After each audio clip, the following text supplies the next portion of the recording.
శ్రీగురుభ్యో నమః. శ్రీమాత్రే నమః.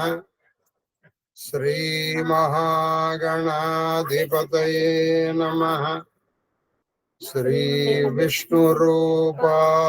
నమః. శివాయ శివాయ గురవే నమః. ఓం నమః చండికాయ నారాయణం నమస్కృత్య నరం చైవ నరోత్తమం దేవీం సరస్వతీం వ్యాసం తతో జయముదీరయే. శ్రీకృష్ణ శరణమం.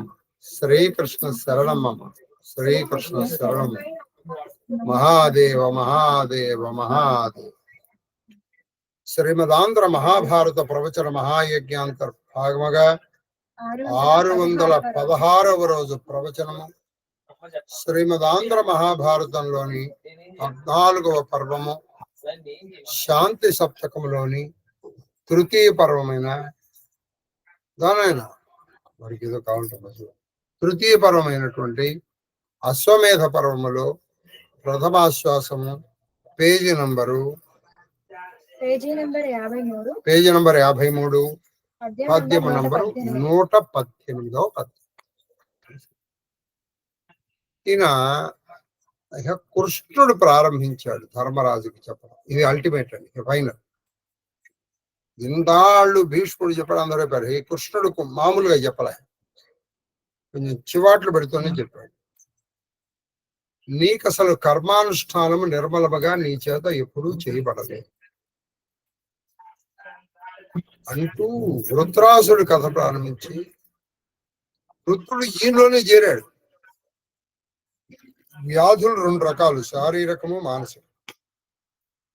శారీరములకు సంబంధించినకు వాత పిత్త శ్లేష్మములు సరైనటువంటి పాలల్లో ఉంటే, అలాగే మనసుకు సంబంధించినకు సత్వ రజస్ తమో గుణములు సరైన పాలల్లో ఉంటే అటు మానసిక వ్యాధి రాదు, శారీరక వ్యాధి రాదు. సరే, దీన్ని ఎలా ఉంచవయ్యా? అసలు నువ్వు ఏం పడ్డావు, నువ్వు గెలిచావంటావు, ఇవన్నీ చెప్తూ పాంచాలి రజస్వం ఏకవస్ అది మర్చిపో. అడవుల్లో మీరు పడిన కష్టాలు, ఆ జటాసురుడు ఎత్తుకుపోవటం, ఆ సైంధవుడు తీసుకురావడం, అలాగే మత్స్య నగరంలో విరాట నగరంలో మీరు పడిన కష్టాలు మర్చిపో. అసలు ఈ యుద్ధమే కదయ్యా. ఈ యుద్ధం ఒక మిథ్య. ఎందుకన్నావా చెప్తాను నేను. ఏదో యుద్ధం చేశాను, వాళ్ళని చంపాను, వీళ్ళని చంపాను, వాళ్ళని చంపాను. ఎందుకంటే ఇక ఒక్కొక్కసారి సరైన మోతాదులో చెప్తే కానీ అర్థం కాదు. లేకపోతే ఇక చెప్పడం, కథ వినడం, కథ విన్నంతసేపు ఈయన కొట్టడం, ఆ తర్వాత అంటాం. అంటావా ధర్మరాజు, అంటావా ధర్మరాజా అంటే కథ చెప్పినంతసేపు కథ అంతా అయిపోయిందిరా. ఈ ఎంతసేపు ఎన్నాళ్ళు చెప్తారు కదా ఈయనకి.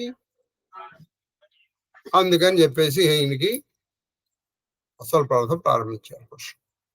చాలా చక్కటి తత్వోపదేశం చెప్తున్నారు. మించుమించుది గీతమే, గీతా సారాంశం మరొక్క మారు చెప్పబోతోంది. అది సరే, ఇవాళ రేపు కూడా భారతం ఉంటుంది.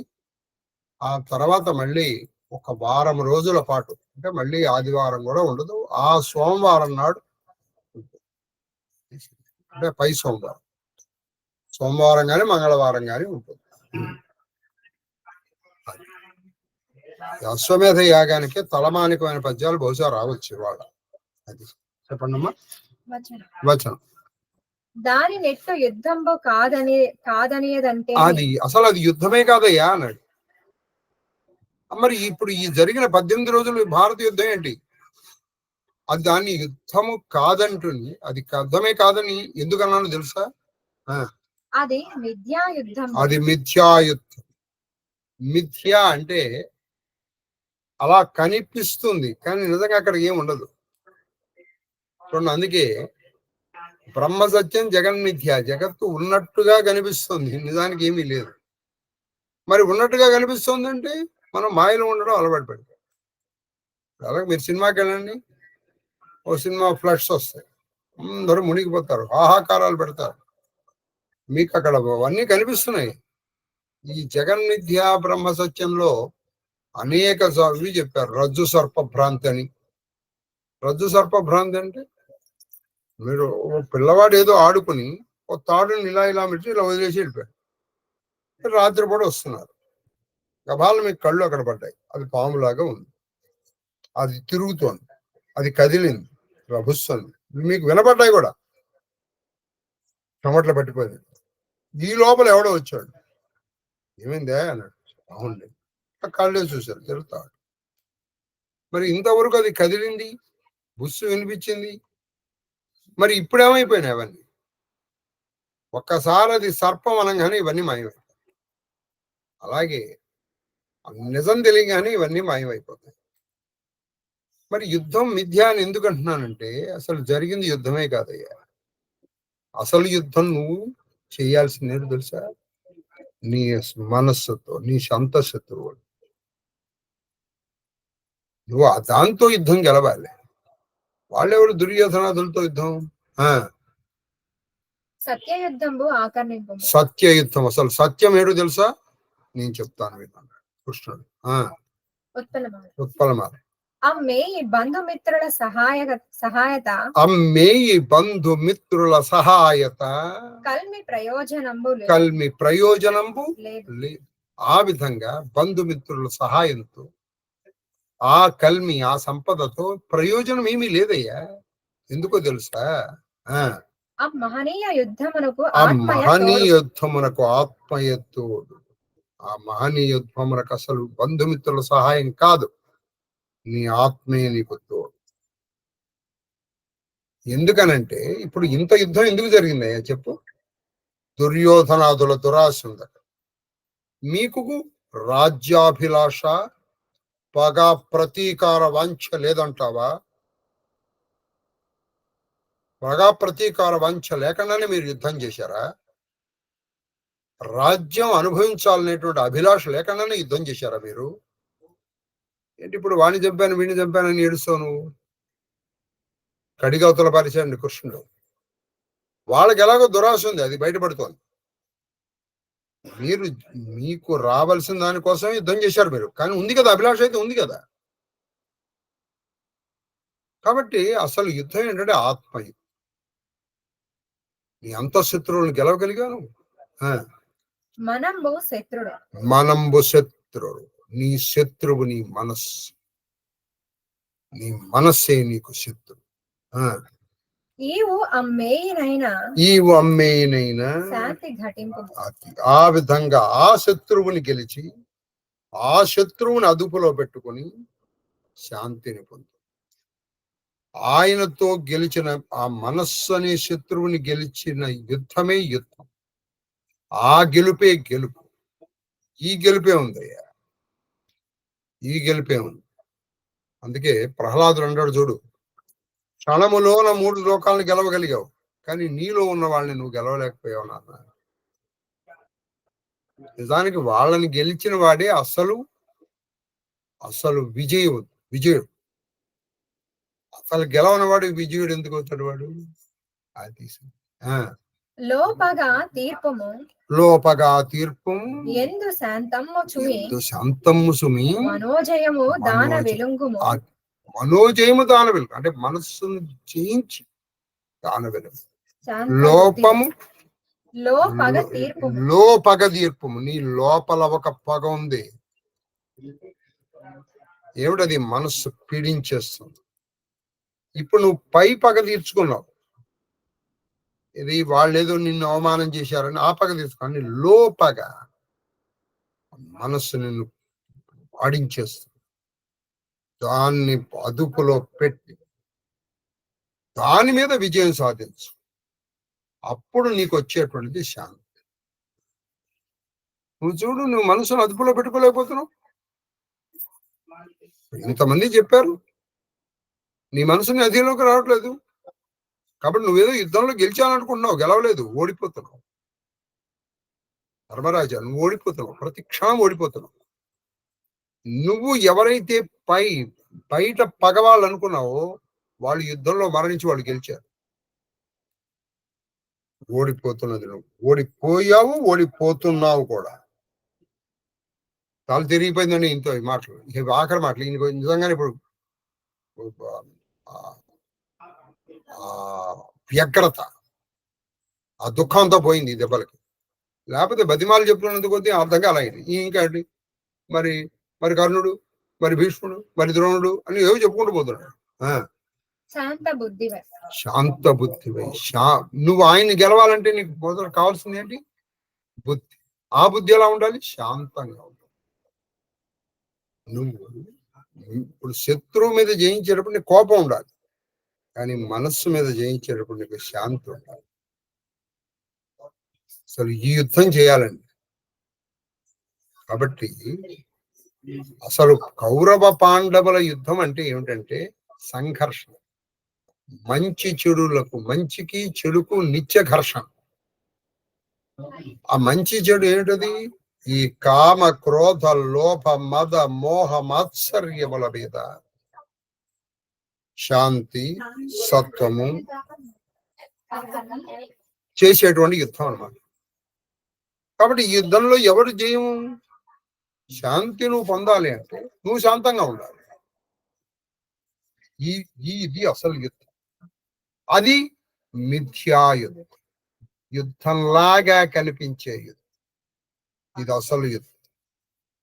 మహామహులు వాళ్ళందరూ కూడా ఈ యుద్ధంలోనే ఓడిపోయారు, నీతో సహా అని చెప్పేస్తున్నాడు కృష్ణుడు.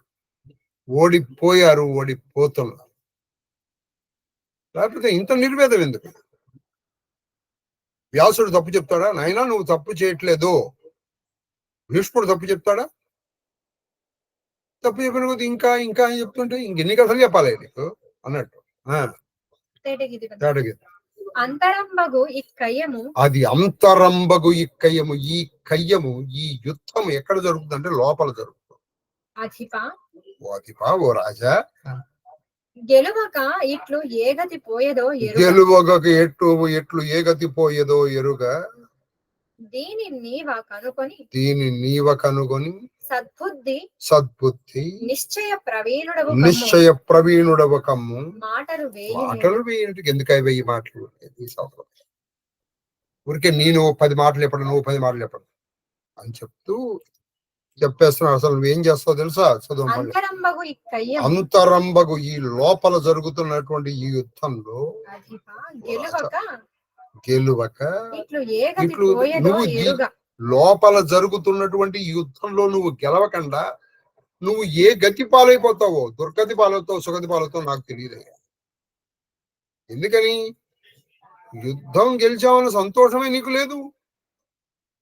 నీ లోపల ఉన్నటువంటి ఆ కామ క్రోధ లోభ మద మోహ మత్సర్యాలకి లోనై నువ్వు బాధపడి మా అందరినీ బాధపడి నువ్వు ఏ గతి పోతావో నాకు తెలియదు.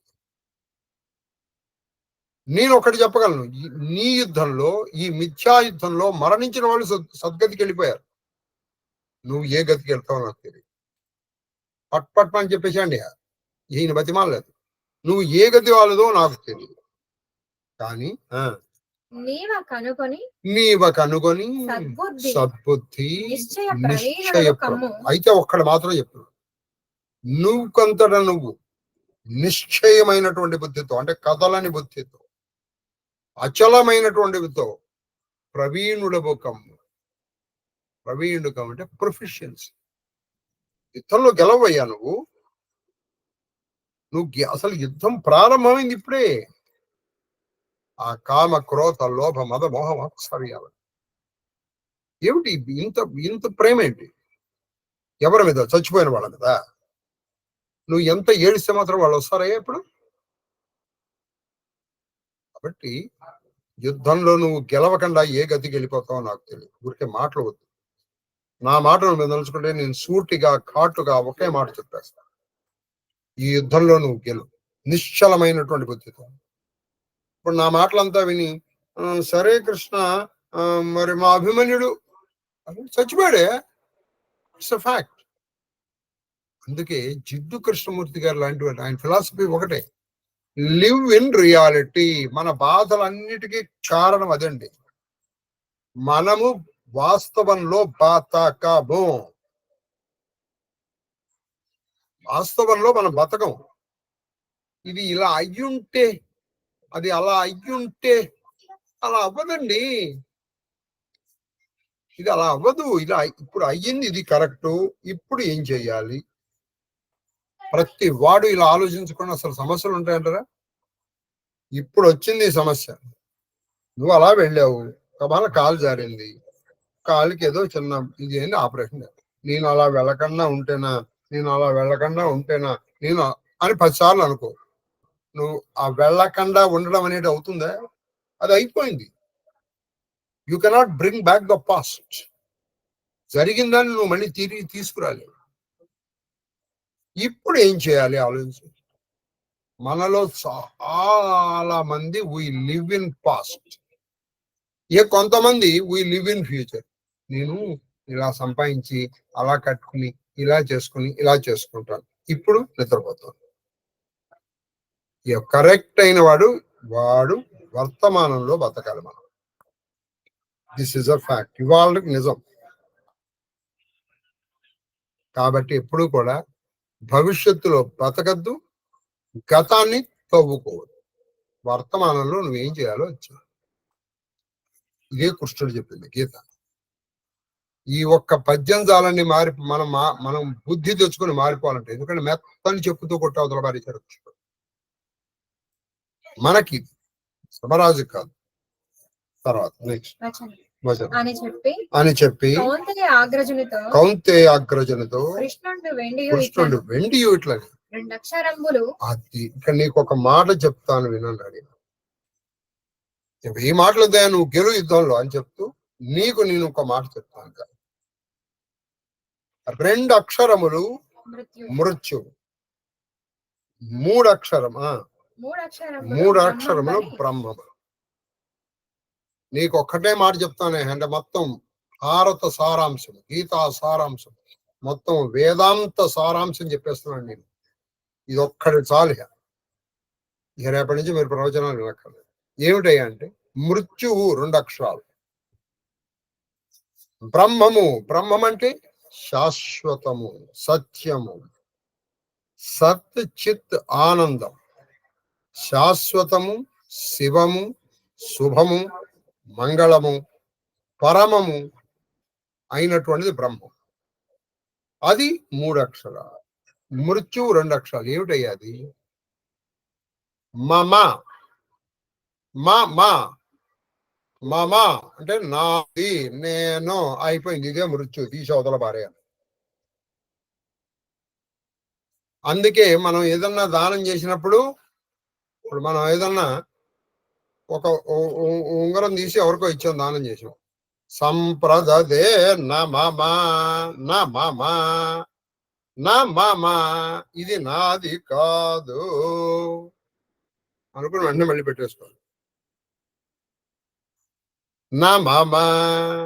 నాది కాదు అని అనుకోను. ఇది బ్రహ్మం. ఏదైనా సరే ప్రపంచంలో, శరీరం నాది కాదు, తీసవతల వారు. నీది కాని దాని మీద నీకు ఆశ ఉండదుగా. నీది కాని దాని మీద నీకు ప్రేమ ఉండదుగా.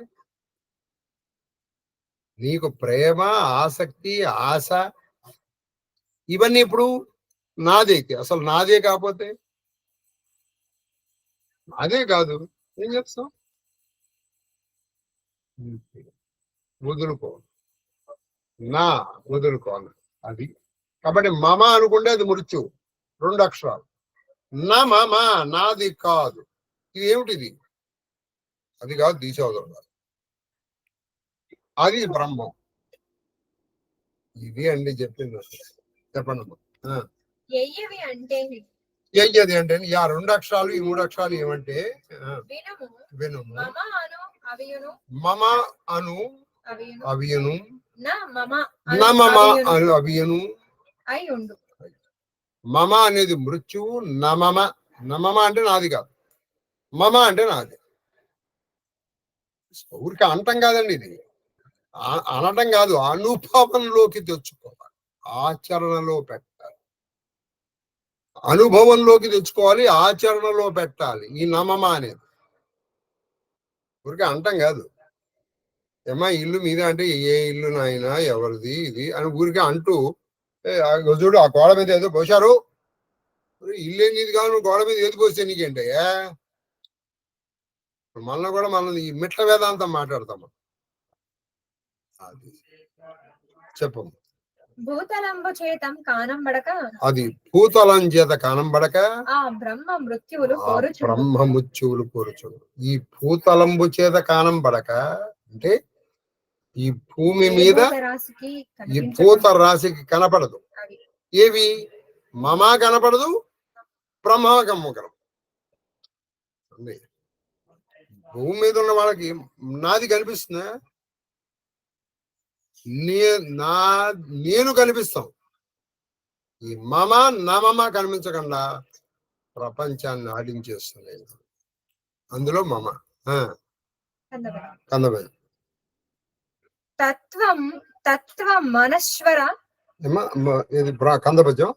తత్వం అనశ్వర అది తత్వం శరీరమున పరగు. భూతరాశి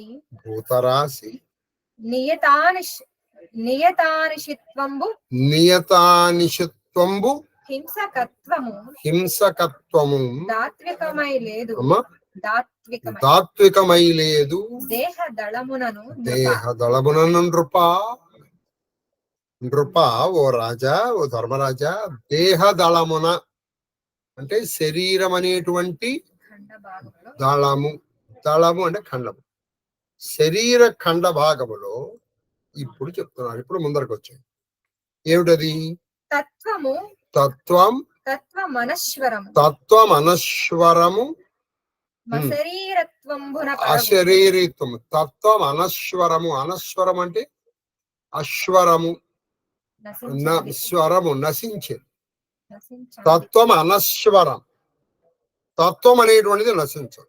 శరీరము నశించేది. తత్వం అనశ్వరము. ఈ తత్వము ఎప్పుడైతే నశించదో దానికి శరీరం లేదు. అశరీరత్వం అనత్వక పరం. దానికి అశరీరవాణి అంటారు. ఈ తత్వము నశించదు. ఆ నశించని దానికే అశరీరం అనేటువంటి పేరు. అయితే భూతరాశి నియత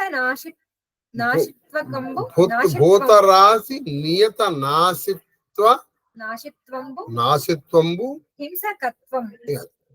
భూతరాశి అంటే నీకు కనపడేది ఉందో యదృశ్యతే తన్ నశ్యతే అని శాస్త్రం. నీకు కనబడే ప్రతిదీ నశిస్తుంది. నీకు ఏదైనా కనపడుతోంది అనుకో, అది నశిస్తుంది. యదృశ్యతే, నీకు కనపడుతోంది ఏదన్నా, అది నశిస్తుంది అని వేదవాక్యం. యదృశ్యతే తన్ నశ్యతే. నీ కనపడుతోంది అంటే అది ఏదో ఒక రోజున అది నాశనమైపోతుంది.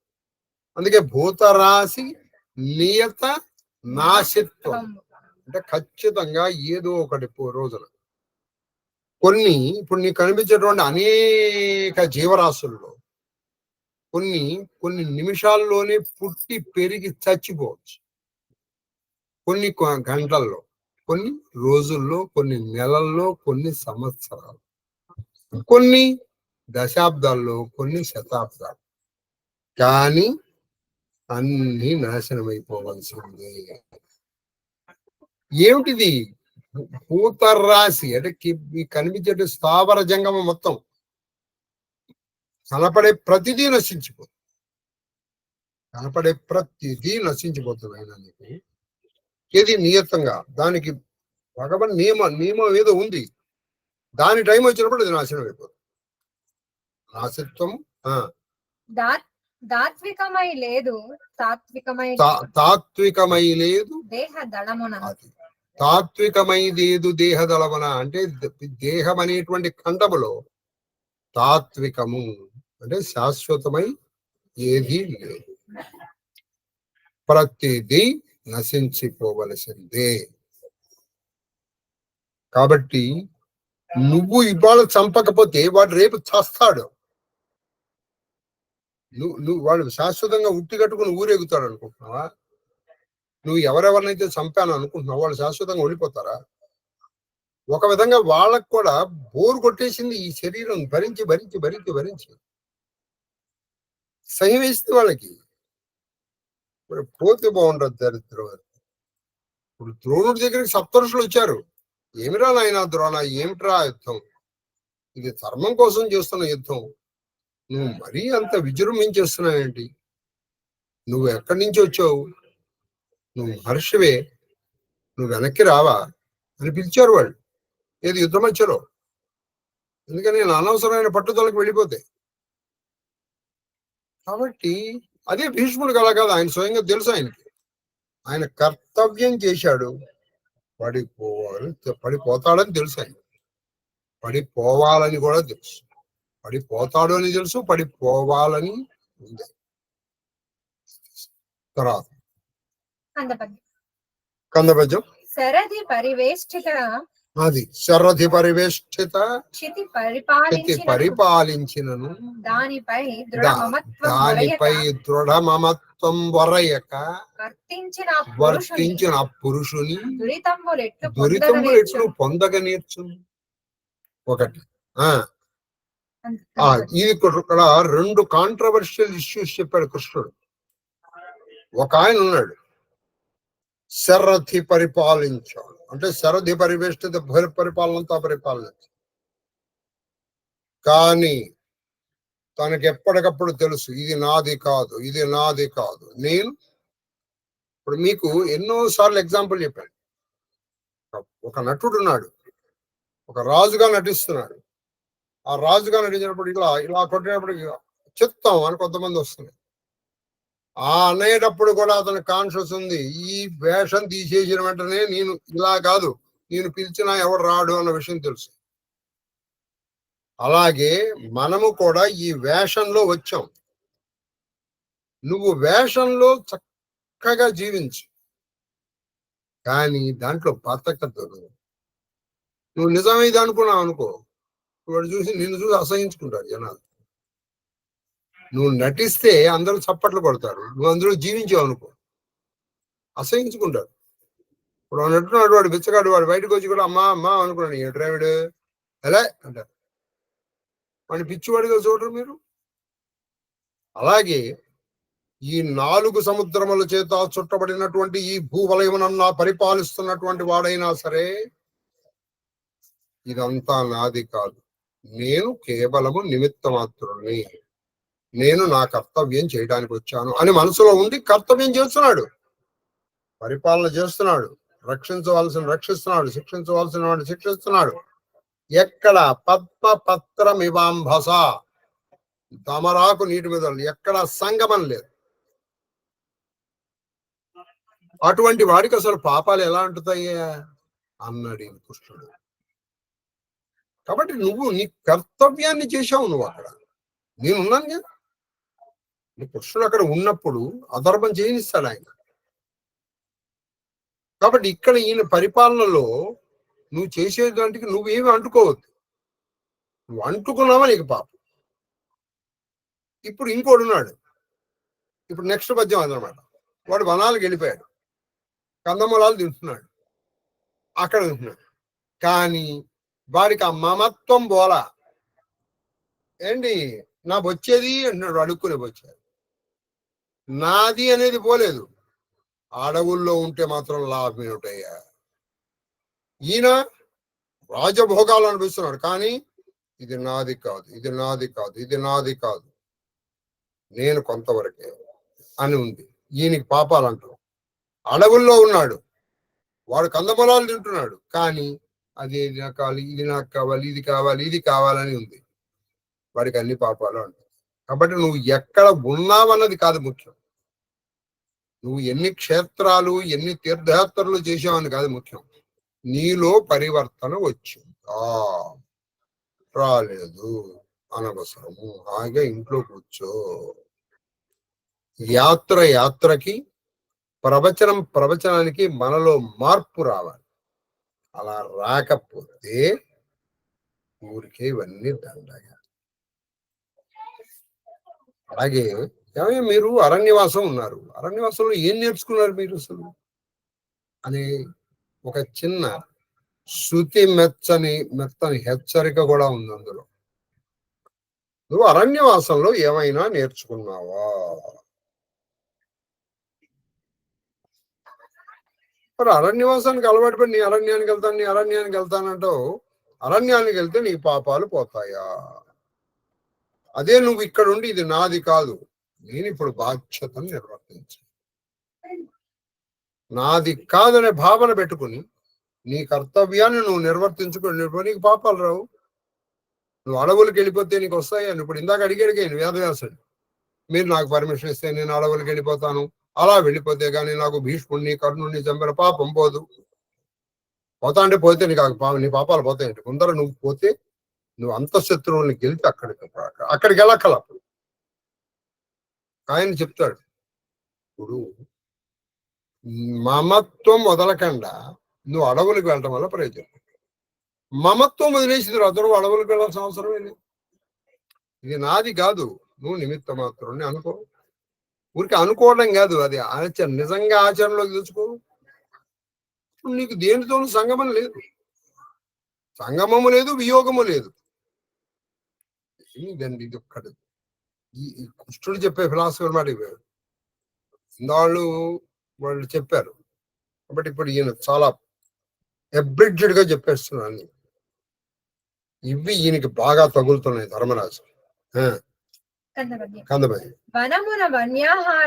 అది వనమున వన్యాహారంబున వర్తించిన పదార్థములపై మమత మనమున విడకుండిన అమ్మనుజుడు మృత్యుముఖవర్తి మనుజాతి. వాడు మృత్యుముఖంలో ఉన్నట్టు వాడు వనజంలో ఉన్నాడు, ఆ వన్యాహారములు తింటున్నాడు, అంటే అక్కడ కందమూలాలు తింటున్నాడు, కానీ వాడికి పదార్థాల మీద మమత్వం పోలా. అది నేరేడు పళ్ళు ఎంత బాగుంటాయి అనుకుంటావు, అక్కడికి వెళ్ళి తిందామా? నువ్వు వనాలు నువ్వు తీర్థయాత్రలకు వెళ్ళిన తర్వాత ఇక్కడ ఈ హోటల్లో అండి బాగుంటుందండి పానీపూరి, కాశీ వెళ్ళి పానీపూరి తినడానికే. పానీపూరి తినడానికి కాశీ వెళ్ళడం ఎందుకు? నువ్వు తీర్థయాత్రలకు ఎందుకు వెళ్ళాలంటే అక్కడ ఏదైనా జపము తపము వ్రతము చేసుకోవడానికి. అక్కడికి వెళ్ళి నువ్వు తినటానికి భోగాలకు వెళ్తే అక్కడ ఊరికి వెళ్ళడం, ఇంట్లో కూర్చొని ఏడు అదేదో ఊరికే కనవసరంగా డబ్బులన్నా కలిసి వస్తాయి, కనీసం డబ్బులన్నా కలిసి వస్తాయి. కాబట్టి వన్యములకు వెళ్ళి వన్న పదార్థములు తింటున్నావు, కానీ దీని మీద దీనికి మమత్వం వల్ల ఈయన ఇక్కడ రాజభోగాలు అనుభవిస్తున్నాడు, కానీ క్షణంలో వాటిని వదిలిపెట్టేయగలడు. క్షణంలో ఇలా దులుపుకొని వెళ్ళిపోగలడు. వీడు వనాల్లో దాన్ని వదిలిపెట్టాలి. నాది ఇక్కడ బొచ్చు ఉంది, అడుక్కునే బొచ్చు అక్కడ ఇంకా నీకు ఎందుకు? వాడు మృత్యుముఖంలో ఉన్నట్టే. ఈయన ఇన్ని రాజభోగాలు అనుభవిస్తున్నటువంటి ఈయన ఇక పాపాలు ఏవి అంటకుండా నిష్కల్మషుడై ఉంటాడు. ఇప్పుడు నువ్వు చెప్పు ఎలా ఉంటావు, నువ్వు చెప్పు ఎలా ఉంటావు చెప్పవాయ్ అన్నాడు. ఇదండి మీరు, అది అసలు ఫిలాసఫీ. ఊరికే మెట్ట వేదాంతం చెప్పడం కాదు. నువ్వు ఎక్కడన్నా ఉండు, అది కాదు, నా కర్తవ్యం నువ్వు నిర్వర్తించాలి. అంటే ఎక్కడ మమత్వం నాది మనం వదలగలిగి ఉండాలి. నువ్వు వదులుకోవాలి,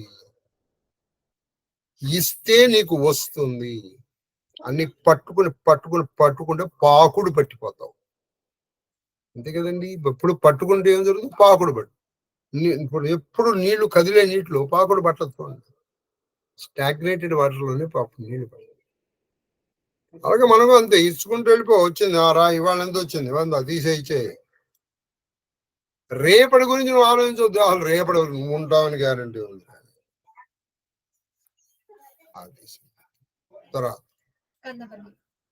కందపద్యం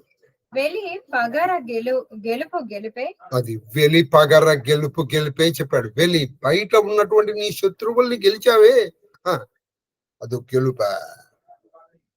ఏ మాత్రం కొంచెం కండబలము కొంచెం బుద్ధి బలం ఉన్నవాడైనా ఎదుటి వాళ్ళని గెలిచేస్తాడు. అసలు గెలుపు ఏమిటో తెలుసా? నీ లోపల ఉన్నటువంటి శత్రువుల్ని గెలవటమే గెలవ. ఇది అశ్వమేధ పర్వం యొక్క సారం. ఇంకా చెప్పాలంటే భారత యుద్ధ సారం. ఇప్పుడు వెలిపి గోపగులు గెలిపాడు గెలుప. నేను గెలిచాను వాళ్ళు చంపాను, నేను గెలిచాను వాళ్ళు నువ్వేరు చెప్పేది. నువ్వు చంపకపోతే వాడు ఇంకో రకంగా చేస్తాడు. కాలం మూడిందయ్యా. వాడి కాలము మూడి ఈ ఆలమునకు వచ్చి మడిచిపోయాడు వాడు. వాడికి నువ్వు బాధపడతాయండి.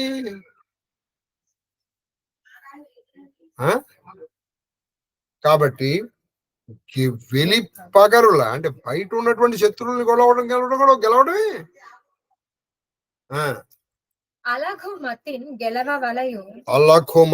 గెలవవలయు అభ్యంతర శత్రురాజు. అలఘుమతిని తక్కువ కాని పట్టుదలతో తెలివితేటలతో అభ్యంతర నీ లోపల ఉన్న శత్రువుల్ని నువ్వు గెలవాలి.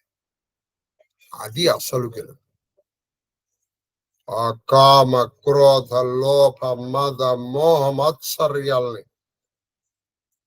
అరికాలు కింద పెట్టి వాటిని నలిపివేయాలి. రూపురేఖలు లేకుండా చేయగలరు. చేసావా? నీకు పోయిందా? నీకు ఏం పోయిందయ్యా? ఏం పోయింది? నువ్వు అడవులకి వెళ్తావయ్యా చెప్పు. తద్విజయము మోక్షము. అది తద్విజయము మోక్షము. ఆ అభ్యంతర శత్రువుల మీద నువ్వు గెలిచావనుకో, ఆ విజయము నీకు ఒక ఇది దేవుడిది మోక్షం. ఆ విజయం మోక్షం. అందుకే శ్రీకృష్ణుడు చాలా స్పష్టంగా చెప్పేశాడు భగవద్గీతలో. ఏది? జితోవా ప్రాప్యసి స్వర్గం, హతావా ప్రాప్యసి స్వర్గం, జితోవా భోక్షసే మహే తస్మాదుత్తిష్ట కౌంతేయ యుద్ధాయ కృతనిశ్చయ. నువ్వు యుద్ధం చేయాలి. ఎందుకు చేస్తావు తెలుసా? చనిపోయావే అనుకో, హాయిగా స్వర్గ సుఖాలు అనుకో. గెలిచావనుకో, హాయిగా రాజ్యాన్ని అనుకోవచ్చు. కాబట్టి నేను యుద్ధం అనేస్తానంటే నువ్వు చూడండి, అక్కడ ఆయన కర్తవ్య బోధ చేశాడు. ఆయన వాయిలెన్స్ ని ఎంకరేజ్ చేయలేదు. కొంతమంది పిచ్చివాళ్ళు కృష్ణుడు వాయిలెన్స్ ఎంకరేజ్ చేశాడు. ఒరే, నీకు వాయిలెన్స్ స్పెల్లింగ్ మీనింగ్ తెలియదు, నువ్వు వాయిలెన్స్ గురించి మాట్లాడతావేంటి? ఆయన కర్తవ్యం, అక్కడ కర్తవ్య బోధ చేశాడు. ఎందుకంటే అంతవరకు వచ్చినా అది వెనక్కి రాకూడదు, అక్కడ చేసే తీరాలి. చెప్తూ అలవరుపంజాలు వంట మేలగుని అలవరపుంజాలు వంట మేలగుని అంటే నువ్వు బాగా అలవరపుంజాలు వంట మేలగుని ఆ మోక్ష మార్గము బాగా అలవరించుకున్నావు అనుకో, అంటే బాగా అలవాటు చేసుకున్నావు అనుకో, అది నీకు మోక్షాన్ని మేలు మంచిది కదా. అంత శత్రువులు గెలిస్తే నీకు ఆ విజయం పేరు మోక్షం. అది ఖచ్చితంగా మేలుని ఇస్తుంది నీకు, అంటే శుభాన్ని ఇస్తుంది. మరి కాబట్టి నీకు మోక్షం ఇంకెలాగో లభించదు. మోక్షం నువ్వు జప తప వ్రత దాన ధర్మముల వల్ల మోక్షము రాదు. మరి ఎప్పుడు వస్తుంది మోక్షం? అంత శత్రువులపై విజయము సాధించినప్పుడు. నీ మాట బాగుండాలి అంతే తప్పితే మాట్లాడితే ఎదుటి వాళ్ళని గిచ్చినట్టు మాట్లాడకూడదు, మాట్లాడితే ఎదుటి వాళ్ళని గుచ్చుకున్నట్టు మాట్లాడకూడదు. అనుద్వేగతరం వాక్యం సత్యం ప్రియహితం మాటతో చక్కగా ఉండాలి. అలాగే నీ లోపల అన్ని కూడా గెలిచావు అనుకో మోక్షం. నీకు ఇంకో మార్గం లేదయ్యా, నీకు ఇంకో మార్గం లేదు అని చెప్పి తర్వాత వినుము అంతఃశత్రులలో గనుడగు అనుడగు కాముడు కాముడు. ఈ అంతఃశత్రుల్లో కల్లా చాలా మంది శత్రువులుగా అరిషడ్ వర్గాలు, అందులో కల్లా పెద్దవాడు, చాలా చాలా పెద్దవాడు అంటే ఘనుడు. వీడు అందరికంటే పెద్దవాడు. ఎవడయ్యా అంటే కాముడు. కామం, కోరిక. అయితే ఈ కాముడు మన్మథుడు కాదు. ఈ కాముడు ఎవరో చెప్తున్నారు. ఇప్పుడు కామగీతలు వస్తున్నాయండి. నిరస్త కామంబగు వర్తనము. నిరస్త కామంబగు వర్తం అంటే కామము వదిలేసిన, కామము వదిలేయబడినటువంటి నీ ప్రవర్తన. విరల మధ్యయన విరళ మధ్యయన అధ్యయన యజన దానంబులను. అది విరళ మధ్యయన, ఆ విరళ కాదు, అవిరళ. అవిరళ మధ్యయన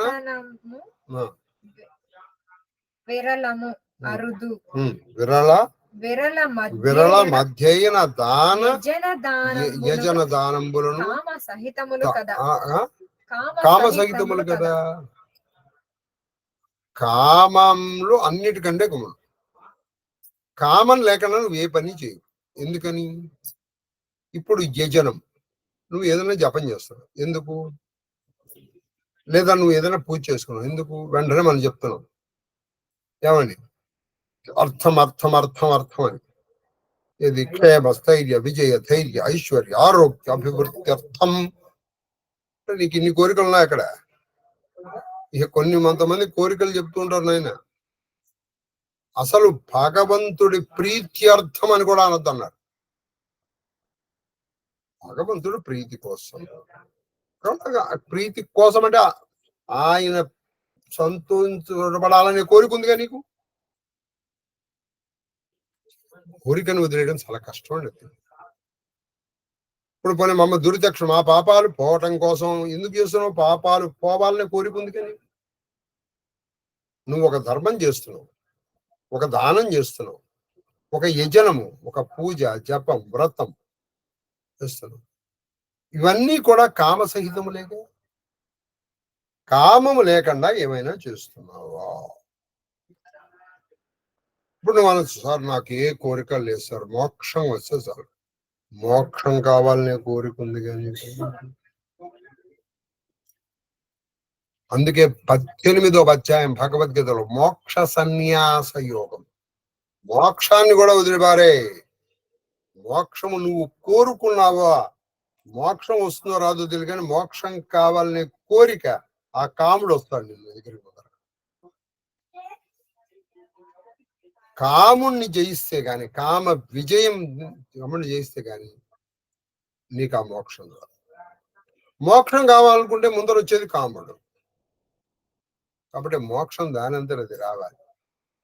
అందుకే శాస్త్రంలో మోక్షము సిద్ధమా సాధ్యమా అని 2 ప్రశ్నలు ఉన్నాయి. సాధ్యం అంటే నువ్వు ప్రయత్నం చేసి తెచ్చుకునేది. సిద్ధం అంటే అక్కడ ఉన్నదే. దీనికి మీకు ఒకసారి ఎగ్జాంపుల్ చెప్పాను 2-3 సార్లు. ఒక కట్టె తీసుకుని దీన్ని 4 భాగాలు చేయవయ్యా అని చెప్పాను. సరే, మొట్టమొదటి 25% నువ్వు కొట్టావు. అప్పుడు కట్టె అనేది 2 భాగాలైంది. అంటే ధర్మము అర్ధకామ మోక్షములు ఒకవైపు, 75% కట్టె ఒకవైపు. ఇంకో 25% దగ్గర కొట్టావు. అంటే ఇప్పుడు ధర్మము 20%, అర్థము 25%, కామ మోక్షములు 50% ఒకటి వచ్చేస్తుంది. కామం దగ్గర ఇంకో 25% దగ్గర కొలిచి కొట్టావు. ఇప్పుడు 4 వచ్చేసేయాలి. కాబట్టి నువ్వు ధర్మ అర్ధ కామములు నువ్వు చెయ్యాల్సిన పద్ధతిలో చేస్తే మోక్షం దానంతరం అదే వచ్చేస్తుంది. దానికోసం నువ్వు ప్రత్యేకంగా ప్రయత్నం చేయాల్సిన అవసరం లేదు. నువ్వు హాయిగా ధర్మ అర్థ కామములు నువ్వు చేయవలసిన పద్ధతిలో చేసుకో. హాయిగా ధర్మం చేయి, అర్థం సంపాదించు, కామములు కూడా అనుభవించు. భోగాలు అనుభవించమని చెప్పిందండి శాస్త్రం. అప్పుడు హాయిగా మోక్షం వచ్చేస్తుంది. దానికోసం నేను ప్రయత్నం, అది సిద్ధం. అంతే నేను ఈ పని చేస్తున్నాను మోక్షం కోసం అని అనుకో. చెప్పు. ఈ విషయంబును జన్మ ఈ విషయమున కామగీతలను వాక్యంబులు కామగీతలను వాక్యములు కలవు వానిని వానిని ఆకర్ణింపుము. ఆకర్ణింపుము. కాముండు లోకమును అది ఉద్దేశించి ఇట్లా కాముండు లోకమును ఉద్దేశించి ఇట్లండి. కాముడు ఒకప్పుడు లోకాన్ని, ఇప్పుడు భగవద్గీత కృష్ణుడు అర్జునుడికి చెప్పాడు, కానీ ఇది ఎవరు చెప్పారంటే కాముడు చెప్పాడు. ఎవరికి చెప్పాడు? లోకానికి చెప్పేశాడు. అంటే ఈ లోకంలో ఎవరు? వాళ్ళందరూ అందం మొత్తం 84 లక్షల జీవరాశులు కలిపి చెప్పాడు ఆయన. ఎవరు చెప్పాడు? కాముడు. కాముడు అనగా మళ్ళీ ఇంకొకసారి చెప్తున్నాను, నేను మన్మథుడు కాదు, మొదటి వాడే. ఎక్కడి వాడు మొదటి వాడు? అసలు సృష్టి ప్రారంభానికి ముందరున్న వాడే కాముడు. సృష్టి ప్రారంభమే కామంతో. ఎందుకని? సృష్టి ప్రారంభమైనప్పుడు నేను సృష్టిస్తాను అంటే నా సృష్టించాలి అనే కోరిక పుట్టింది అవ్యక్త పరబ్రహ్మకి. అప్పుడు ఒక్కడే ఉన్నాడు అక్కడ, నిరంజనం, నిర్వికల్పం, నిరామయం. దీన్ని సృష్టించాలి అంటే సృష్టించాలి అనే కోరిక పుట్టింది. మొదట పుట్టింది ఏమిటి? కోరిక. దాని నుంచి ఈ విస్తారం, ఇదంతా దాని విస్తారం, ఈ ప్రపంచం అంతా విస్తారం. ఇప్పుడు అదే పరబ్రహ్మము అంతము చెయ్యాలి అనే కోరికగా మళ్ళీ పోల్చుకో. అసలు ముందర ఉన్నదేమిటి? వచ్చింది కామం వల్ల, పెరుగుతున్నది కామం వల్ల, అంతము కూడా కామం వల్ల. ఆ కామం పోవాలి. ఎలా పోతుంటే పోదని చెప్పేశాడు కాముడే. నన్ను ఎవరు జయించలేరురా, నన్ను ఎవ్వరూ జయించలేరు అని చెప్పారు. ఇదిగో కామగీతలు అంటారు. కాముడు లోకానికి చెప్పిన గీతలు అంటే మంచి వాక్యాలు అన్నారు. తర్వాత కందబద్ది అనపాయుండగు ఎవ్వండును. అనపాయుడు. అనపాయుడు అంటే నిత్యము వదలకుండా ఉండేవాడు అనమాట. ఇప్పుడు ఆవిడ లక్ష్మీదేవి నిత్య అనపాయిని అంటే ఎప్పుడు వదలకుండా ఉంది. ఈ కాముడు ఎవరిని వదలడు. ఎవరు? దేవ, దానవ, యక్ష, గంధర్వ, కిన్నెర, కింపురుష, సిద్ధ, సాధ్య, మానవ, భూతకోట్లు ఎవరినైనా. ఇప్పుడు మీరు రోజు భూతకోట్లు వాటికి లేవంటారా? కుక్క తీసుకొని దానికి ఎవరే లేదు. దానికి ఏదో తినాలని, దానికి ఒక చోట ఉండాలని, నీకు ఉండాల్సిన ఏ కోరికలు ఉన్నాయో దానికి అన్ని ఉన్నాయి. దానికి కూడా సంసార ఇచ్చుంది, దానికి కూడా తినాలనే కోరిక ఉంది, అది కూడా ఆడుతూ ఉంటుంది. నీకే కోరికలు ఉన్నాయో మొత్తం జీవరాశులకు అన్ని ఉన్నాయే. కాబట్టి కాముడు ఎవ్వరిని వదలడు. ఇది అవునో కదా మీరు చూడండి. ఒక చీమ ఉందండి, అక్కడ బెల్లం వచ్చింది, అది తినాలనే కోరిక ఉంది కాబట్టి అది వచ్చింది అక్కడికి. కాబట్టి ఆయనైనా కాముడు వదిలేడా? మన వదులుతాడా? మనకి లేవా? నిత్యానపాయుడు. నువ్వు పుడుతూనే పుట్టాడు, నీతో పుడుతూనే. కాబట్టి పుట్టకపోవడం కూడా నీతో ఉన్నాడు ఆయన. ఎప్పటివరకు ఉన్నాడు? చచ్చే వరకు. నీ ఆఖరి ఊపిరి తీసే వరకు కూడా నువ్వేదో కోరుకుంటున్నావుగా. ఒరే ఆ ఫ్యాన్ ఏంటిరా, ఒరే నాకు గాలి రావట్లేదురా, గాలి పెట్టండి రా, ఒరే ఆ ట్యాబ్లెట్ ఇవ్వరా, ఏదో అంటున్నావుగా. అంటే కోరికున్నట్టేగా. కోరికని ఎప్పుడైనా ఎవరైనా వదలగలిగారా? ఒక క్షణమైనా వదలగలిగారా? వదలలేరు. వదలలేదు, వదలలేరు. ఒక క్షణమైనా కోరికని వదలలేదు, వదలలేరు కూడా. ఎవ్వండునను బాధింపజాలడు. ఎవ్వండునను బాధింపజాలడు. కాముడు అంటున్నాడు, ప్రపంచంలో నన్ను బాధింపగలిగిన వాడు ఎవరిని? కాముడిని బాధించగలిగిన వాడు ఏమన్నాడా? అందరూ చేత కాముడి చేత బాధింపబడేవాళ్ళే కానీ కాముడిని బాధింపగలిగేవాడు ఎవరున్నాడు? అంటే కాముడిని బాధింపాలంటే నువ్వు కోరికలు లేకుండా చేయాలి. కోరికలు లేకుండా చేయగలిగే వాళ్ళు ఉన్నారా? ప్రయత్నము సాధనమగునే. పన్ను ఊడుతుందా? సరే తీసేద్దాం. ఆ, ప్రయత్నము ఆ, సాధనమగునే ఆమ, ప్రయత్నము ప్రయత్నం సాధనమగునే ప్రయత్నము సాధనమగుని వేద వేద్యుండైన వేద వేద్యుండై వైద్యుండనై ప్రయత్నం పరుగుచున్న సాధమగుని.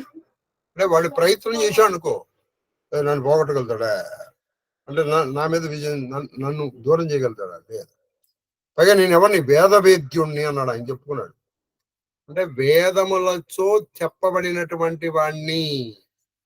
ఈ కామ శబ్దం ఎక్కడుందంటే చక్కగా విశేషంలో చెప్పారు. ఏమని? కామ సనాతన, మొదట ఉన్నది కామమే. అందుకని వేద వేద్యుడు. ఏమని చెప్పారంటే కామ కామస్థ దగ్గరే సమవర్తత. కామస్థ దగ్గరే, అన్నిటికంటే ముందర ఉన్నది కామమే. అన్నిటికంటే, నువ్వుకంటే కాదు, సృష్టి ప్రారంభమైందేనే కామంతో. అందర కామమే, తర్వాతే సృష్టి. అందరు కోరిక పుట్టింది, ఆ తర్వాత ఉన్నవాడు రెండుగా మారాడు. కామస్థ దగ్గరే సమవర్తత అని చెప్పాల. అలాగే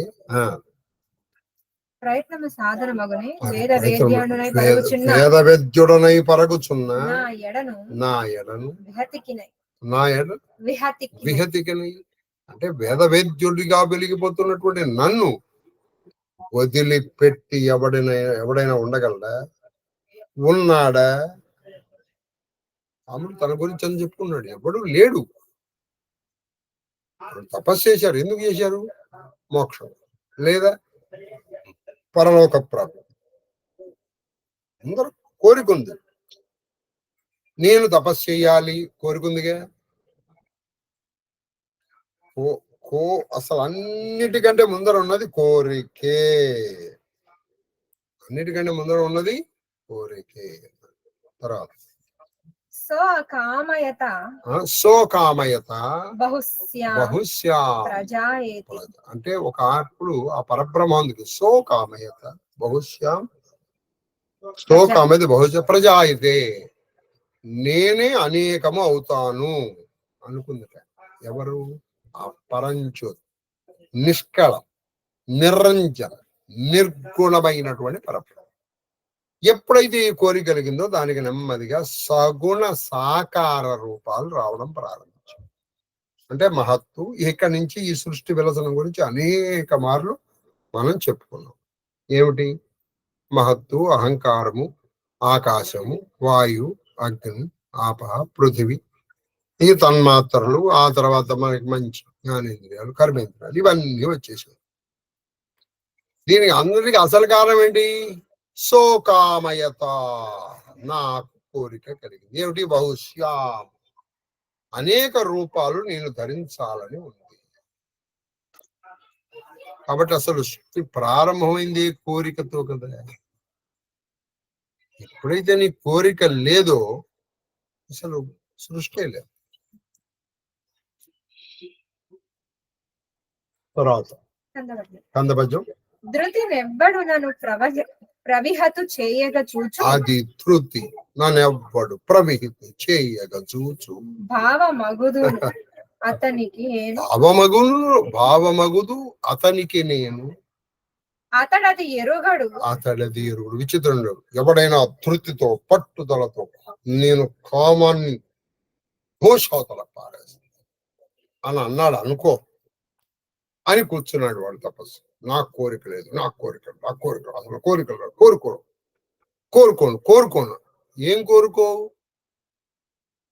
ఏం కోరుకోవు? ఏమి కోరుకోనని కోరుకుంటున్నావు.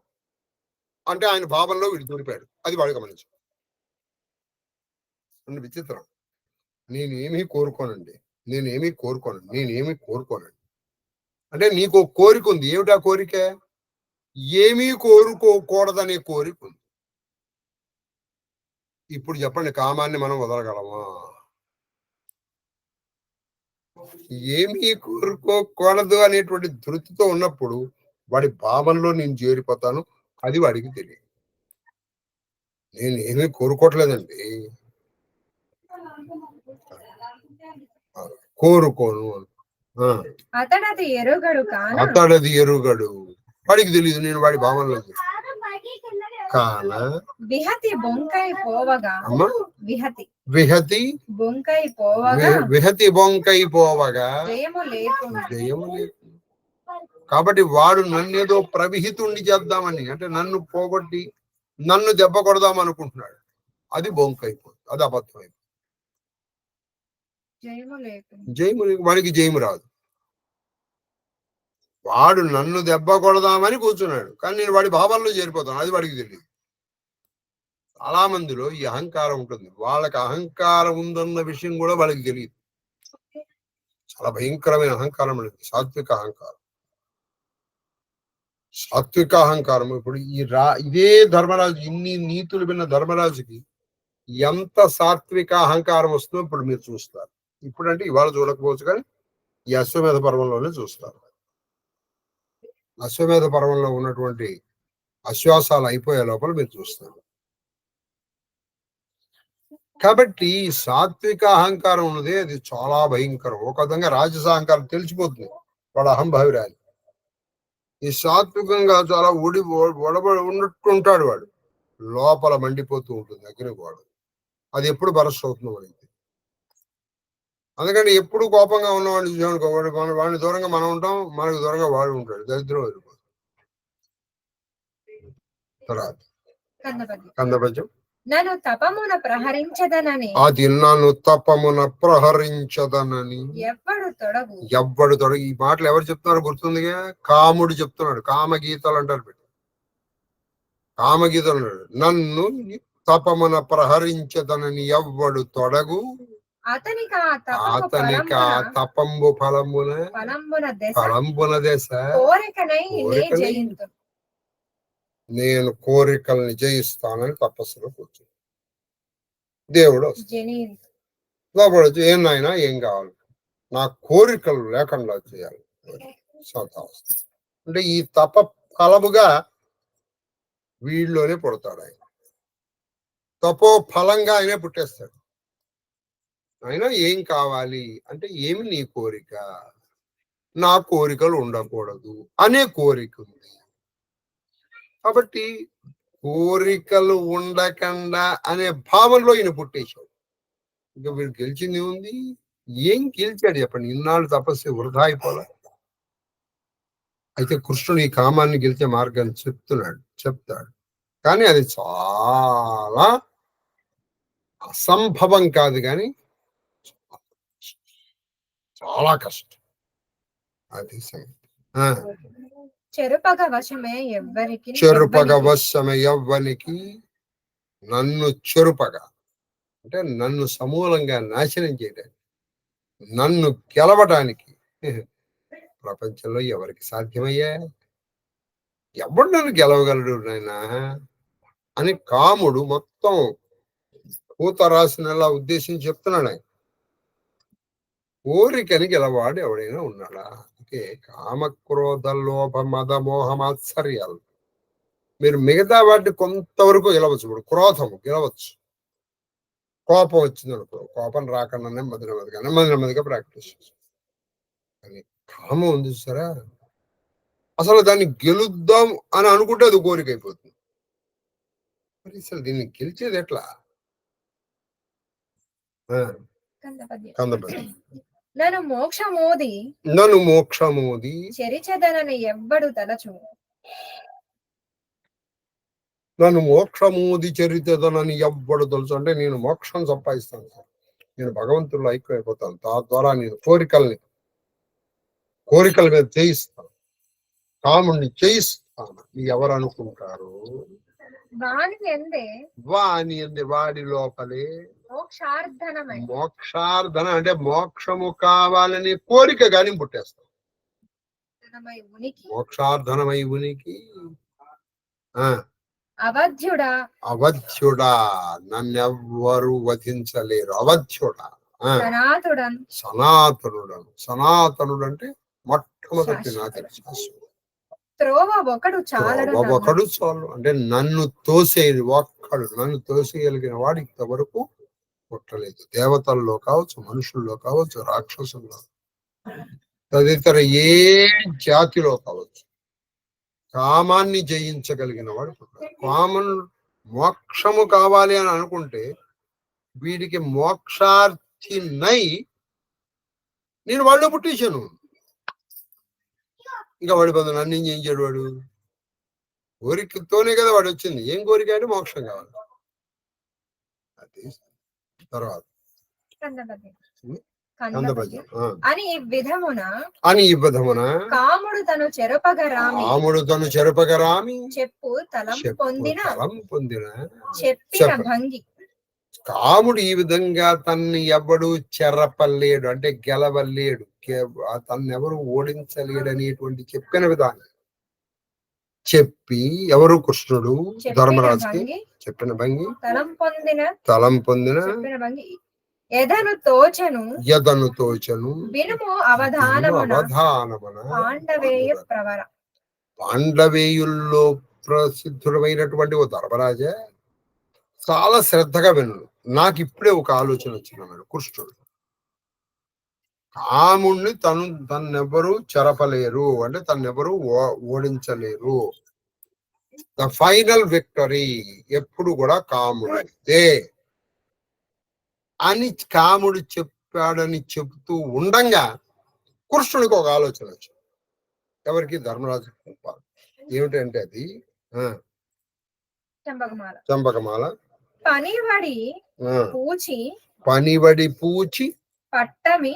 పనివడి పూచి పట్టమి సుబంధుర ధైర్యము నిర్వహింతు నేననుమతి సొంపకుండుట సమగ్ర తపంబున తత్ఫలేచ్ఛలేకునికి విమోక్ష తృష్ణ భరము వందుమి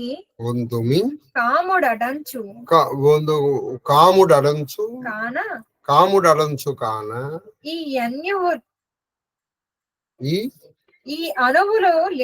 ఈ అణువులు లేమి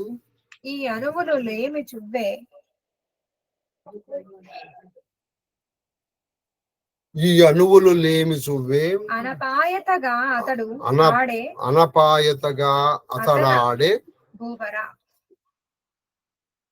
అనపాయుడు అంటే తన్ని వదిలిపెట్టి ఎవ్వరూ ఉండలేరు అని ఎందుకన్నాడంటే కాముడు అని చెప్తున్నాడు. తన్ని వదిలిపెట్టి ఎవరు ఉండలేరు, నన్ను ఎవడు జయించలేడు, నన్ను ఎవడు దూరం పెట్టలేడు అని ఎందుకన్నాడంటే కాముడు అని చెప్తున్నాడు. ఈ పాండవాగ్రజుడైన ధర్మరాజుకి కృష్ణుడు ఏమని చెప్తున్నారంటే, చెప్పు. పనివడి పూచి పట్టమి అంటే ప్రయత్నపూర్వకంగా, పూచి అంటే పట్టుదలతో, పట్టమి పూచి పట్టమి అంటే కావాలని పని కట్టుకోవడం. నువ్వు ప్రారంభించకపోవటము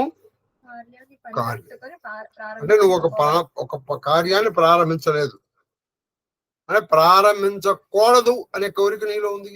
అది పూచి పట్టమి. తర్వాత సుబంధుర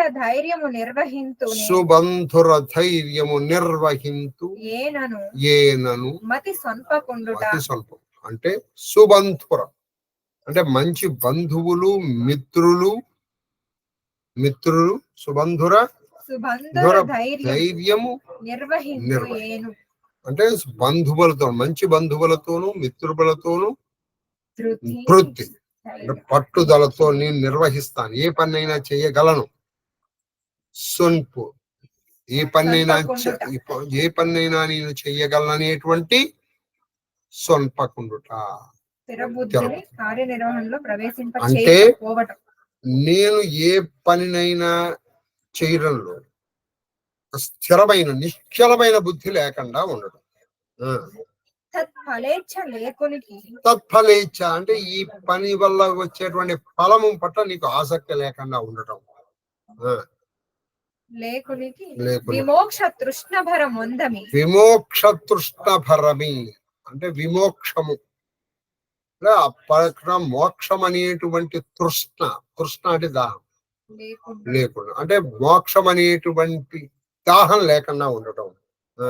కాముడడంచు. కాముడడంచు. కాముడడంచు అంటే కాముణ్ణి జయిస్తా.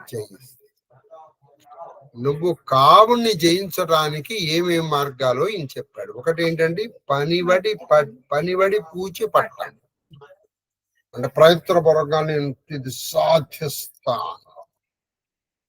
ఇక్కడ ఈ సాధిస్తాను అనే కోరిక లేదు, నువ్వు నీ పని నువ్వు చేసుకుంటూ వెళ్ళి. అలాగే రెండోది ఏంటి, సుబంధుర ధైర్యము నిర్వహించ, అంటే నాకు ఈ బంధువులు, ఈ మిత్రులు, వీళ్ళదంతా ఈ పని ఇంత నేను నిర్వహించగలను అనేటువంటి ధైర్యాన్ని, అనేటువంటి దీన్ని పెట్టుకోవద్దు. తర్వాత ఫలేచ్ఛ, నువ్వు చేసినటువంటి ఒక ఫలాన్ని నువ్వు ఆశించవద్దు. తర్వాత విమోక్ష తృష్ణభరం, అంటే ఈ మోక్షము కావాలి కావాలి కావాలి కావాలి అని అనుకో. ఇవన్నీ నువ్వు వదిలేసుకుంటే కాముణ్ణి నువ్వు వదిలేసుకుంటావు. అంటే ఇక్కడ నువ్వు ఏదైనా ఒక పని చెయ్యాలనుకోండి, నువ్వు ముందర శ్రద్ధ ఉంటే చాలు, అది పిచ్చి పట్టుదల కాకుండా ఏమైనా సరే. అలాగే సుబంధుర, ఈ సుబంధుర దానిలో వచ్చావు అనుకోండి, అది శృతి మించి రాగాన పడినప్పుడే కాముడు పోతాడు. ఒక పని చేయాలి, శ్రద్ధగా ఉన్నంత వరకు చేయాలి. దీన్ని భగవద్గీతలో హాయిగా కృష్ణుడు చెప్పేశాడు. నువ్వు నీకు ఇచ్చిన పనిని ప్రయత్న లోపంగా చేసేసి ఆ ఫలితాన్ని నువ్వు ఆశించు. దాని ఫలితం వస్తుంది, మళ్ళీ వస్తుందని కానీ లేదు, వచ్చింది రాదు నీకు అనవసరం. నీకు చెప్పిన పని నువ్వు చేసావా లేదా.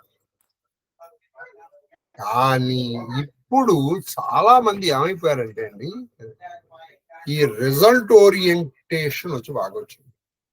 నువ్వు ఎంత కష్టపడ్డావని అనవసరం, రిజల్ట్ ఏంటి చెప్పు. నీకు 10 out of 10 తెప్పించావా నువ్వు, నువ్వు గొప్పవాడి. వాడు నిజంగా చాలా కష్టపడతాడు కూడా, వాడి దురదృష్టానికో పిల్లల దృష్టానికో రాదు, అయిపోయింది ఫినిష్. వాడి ఎఫర్ట్స్ చూడలేదు. ఇది ఎఫర్ట్ ఓరియంటేషన్ కావాలి, రిజల్ట్ ఓరియంటేషన్ కాదు. అప్పుడు మనకి సమాజంలో మంచి ఎఫర్ట్స్ అవుతాయి. ఈ రిజల్ట్ ఓరియంటేషన్ వచ్చేటప్పటికే మనం దెబ్బలు. కాముడడంచు కాన ఈ అణువులు లేమి సువ్వె. ఈ అణువులు లేమి సుమ్మె అంటే ఈ యొక్క ఉపాయాలు లేకపోవటం మూలంగానే అతడాడే భూవర. ఈ ఉపాయాలు మన దగ్గర లేకపోవడం వల్లే ఓ రాజా, ఓ ధర్మరాజా, నన్ను ఎవడు వదిలిపెట్టలేడు అంటే నీ దగ్గర ఏ ఉపాయాలు లేవు. ఆ పనివడి పూచి పట్టమి, సబంధురముగా నిర్వహించును, ఫలేచ్ఛ లేకుండా ఉండడం, ఆ మోక్షం మీద తృష్ణ, ఇవన్నీ నువ్వు లేకుండా ఉన్నావు. అన్ని వదిలేసి వెళ్ళిపోతాడు. ఇవి మనం వదిలిపెట్టలేము. అందుకే ఆయన గర్వంగా చెప్పేసాడు, నన్ను ఎవడు వదిలిపెట్టలేడు. అది అప్పటికప్పుడు కృష్ణుడికి వచ్చినటువంటి ఒక ఆలోచన. తర్వాత విను పెక్కులేలా, ఎందుకయ్యా ఎన్ని మాటలు ఎందుకు. కోరిక మనమున జొరనీయకున్న, అది కోరిక మనమున జొరనీయకున్న, నీ మనస్సులో కోరికని సొరనీయకున్న అంటే లోపల రాకుండా చేస్తే కాముడు చచ్చిపో మడిసిపోతాడు. అంటే నీ మనసులో కోరిక అనేటువంటి రాకుండా చూసుకో. అనపద్య అతి అనపద్య అశ్వమేధమలరింపు కోరకుండా. ఇది అశ్వమేధ పర్వానికి. కోరిక లేకపోతే కాముడు మడిచిపోతాడు. కాబట్టి నువ్వు అశ్వమేధం చేసే. ఎలా చేస్తావు? ఏ కోరిక లేకుండా చేసేసి. మళ్ళీ నేను శత్రువులు చంపినటువంటి పాపం పోదాం, ఈ పాపం పోవాలి, పుణ్యం రావాలి, ఏమొద్దు. అశ్వమేధ యాగం కరిష్యే, మమ ఉపాత దురితక్షయ ద్వారా ఇవేమి లేవు ఇహ. శ్రీ పరమేశ్వర ప్రీత్యర్థం కూడా అర్థం అనే మాట లేదు అక్కడ. మమ ఉపాత్త దురిదక్ష ద్వారా శ్రీ పరమేశ్వర ప్రీత్యక్ష లేదు. అశ్వమేధ యాగం కరిష్య అంటే దీంట్లో నువ్వేమీ ఆశించట్లేదు, అంటే కోరిక లేదు. కోరిక లేదు కాబట్టి కాముడు అశ్వమేధ యాగం చేసేసి అన్నాడు. తర్వాత ఆట వెళ్ళ అశ్వమేధ మఖమునం ఇంకా ఏం చెప్తారు? అశ్వమేధ మఖమున అట్లు అశ్వమేధమున అఖమున అట్లు అనగా అనగా అలోలుపత్వ గుణ విశాల బుద్ధిశాలివై అలోలపత్వ గుణ విశాల బుద్ధిశాలివై ఫలాభిసంధి లేక కాము ధర్ముగా వనర్పు ధర్మతనయ ఓ ధర్మరాజు యొక్క ధర్మరాజు తనయ నువ్వు కాముని ధర్ముడిగా చేసేసి, అంటే కామముని ధర్మముగా చేసే. ఎలాగే చేస్తామంటే అశ్వమేధ యాగము మకమన్నట్లు అశ్వమేధ అట్లు అంటే ఏ విధంగా నువ్వు అశ్వమేధ యాగాన్ని ఏ కోరిక లేకుండా చేసేసి, ఆ విధంగా అలోలపత్వము అంటే ఏ లోలత లేకుండా ఇది కావాలి అది ఇది కావాలి అది పోవాలి. మనం ఏ కార్యక్రమాన్ని ఎందుకు చేస్తామండి? ఒకటి రావాలి, ఇంకోటి పోవాలి. పాపాలు లేకపోతే దుఃఖాలు ఇవన్నీ పోవాలి. మనకి సుఖాలు పుణ్యలోకాలు ఇవి కావాలి. ఇవి కావాలి లేదు, ఇవి పోవాలి లేవు. నేను చెయ్యాలి కాబట్టి చేస్తాను. నువ్వు చెయ్యాలి కాబట్టి చేస్తున్నావు అనుకో, నీకు చక్కగా వచ్చేస్తుంది. ఇప్పుడు నువ్వు ఇల్లు ఉడుస్తున్నావు, ఎందుకు ఉడుస్తున్నావు? ఇల్లు నీట్గా ఉండాలి కాబట్టి. ఇక్కడ ప్రత్యాన్ని వెనకాల కోరిక ఉంది. అలా కాకుండా నేను చెయ్యాలి. ఇప్పుడు సూర్యుడు వస్తున్నాడు, ఒక దాని సూర్యుడు తీసుకోండి. ఎందుకు ఉదయిస్తున్నాడు? అంటే మనకి వెలుగు ఇవ్వడానికి వస్తాడు. మనకి వెలుగు ఇవ్వడం ఆయన బాధ్యత. ఆయన ఈశ్వర శాసనాత్, ఈశ్వరుని ఆయన శాసించాడు. అగ్నిదేవుడు వెలుగుతాడు. అగ్నిదేవుడు మనకి మనం వంటవాడే మన ఇంట్లో ఉంటున్నాడు. కారణం ఈశ్వర శాసనం. అందువల్ల వాడికి ఏం ప్రయోజనం లేదు. వాళ్ళ బాగా వాయువు వీస్తున్నాడు, అలా వాళ్ళు పనులు చేసుకుంటూ వెళ్ళిపోతున్నాడు. నీ కూడా నీ పని చేసుకుంటూ వెళ్ళిపో. అలోలపత్వమున. ఇంకోటి ఏంటి? ఫలాది సంధి లేక, అంటే ఫలములు వస్తాయండి. అశ్వమేధ యాగం చేస్తే నేను చక్రవర్తిని అవుతాను, నాకు అటు 7 తరాలు ఇటు 7 తరాలు తరించిపోతారు. నువ్వు కోరుకోవద్దు, అవి వస్తాయని కూడా నువ్వు అనుకోవద్దు. చేయాలి, చేసేసి అలోల పప్పుతో బుద్ధి సంధి లేక ఆ కాముణ్ణి ధర్మం చేసుకో. కాముణ్ణి సాక్షి ధర్మం అని. ఇప్పుడు ఏం జరుగుతుంది? కామం లేదు నీకు, నువ్వు ఎందుకు చేస్తున్నావు? చెయ్యాలి. నన్ను వ్యాసుడు దేవుడు చెప్పాడు చేయమని నేను చేస్తున్నాను. చూసారా? ఆ వ్యామోస్తుతే వ్యాస విశాల బుద్ధి, చాలా విశాలమైనటువంటి బుద్ధి కనుక వ్యాసుడు చెప్పాడు, నేను చేస్తున్నాను. ఎందుకయ్యా? తెలీదు. ఇదండి అసలు పెద్దవాళ్ళ మాట వినే పద్ధతి. మా గురువుగారు చెప్పారు, నేను చేస్తున్నాను. ఎందుకురా? తెలియదు. దీనివల్ల ఫలితం నాకు తెలుసుకోవాలని లేదు. దీనివల్ల ఫలితం నాకు తెలుసుకోవాలని లేదు. వస్తుందా? రాదు, పోనీ. అసలు నాకు ఫలితం వద్దండి, గురువుగారు చెప్పారు, నేను చేస్తాను. ఈ పద్ధతి ఉండాలండి. ఈ పద్ధతి ఉంటే మనకి మంచి జ్ఞానం వస్తుంది. చాలా మంచి జ్ఞానం వస్తుంది. ఒకసారి ఒక ఆయన గురువు గారు పిలిచాడు, ఈయన వెళ్ళాడు. ఆయన పేరు రమ్మన్నప్పుడు ఈయన అర్జెంటుగా వెళ్ళాడు. సరే, ఒక రోజు అయింది, ఒక వారం అయింది, ఒక నెల అయింది. గురువుగారు పని చెప్పడు. చాలా విచిత్రమైన, ఇది జరిగిన కథ చెప్తున్నాను మీకు. గురువుగారు పని చెప్పడు. అంటే నాయన ఎందుకు పిలిచాడో చెప్పట్లా. ఏదో నలుగురు వచ్చినప్పుడు ఏదో ప్రవచనం చెప్పేస్తున్నాడు, అవి చెప్తున్నాడు, ఆయనతో పాటు ఉంటున్నాడు, ప్రసాదాలు తింటున్నాడు, ఏవో పూజలు కార్యక్రమాలు అవి చూసుకుంటున్నాడు. ఇప్పుడు ఒక రోజు అయింది, ఒక వారం అయింది, ఒక నెల అయింది. ఈ కర్మాలు ఏంటి గురుగారు నన్ను ఎందుకు పిలిపించారు అంటే ఎందుకు అంటే కోరిక. మనకి ముందర కోరిక కావాలి.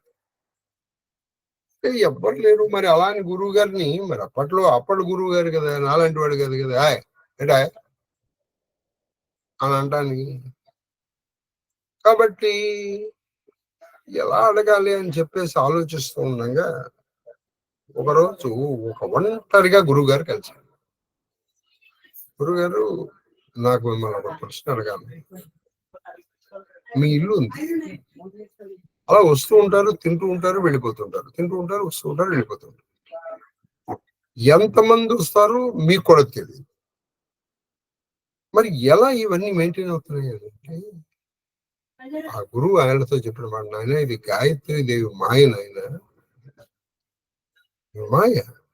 అవి వచ్చేస్తాయి వస్తువులు, ఆ వస్తువులు అలా వచ్చేస్తాయి. అనేక ఎగ్జాంపుల్స్ మనం చెప్పుకోవచ్చు.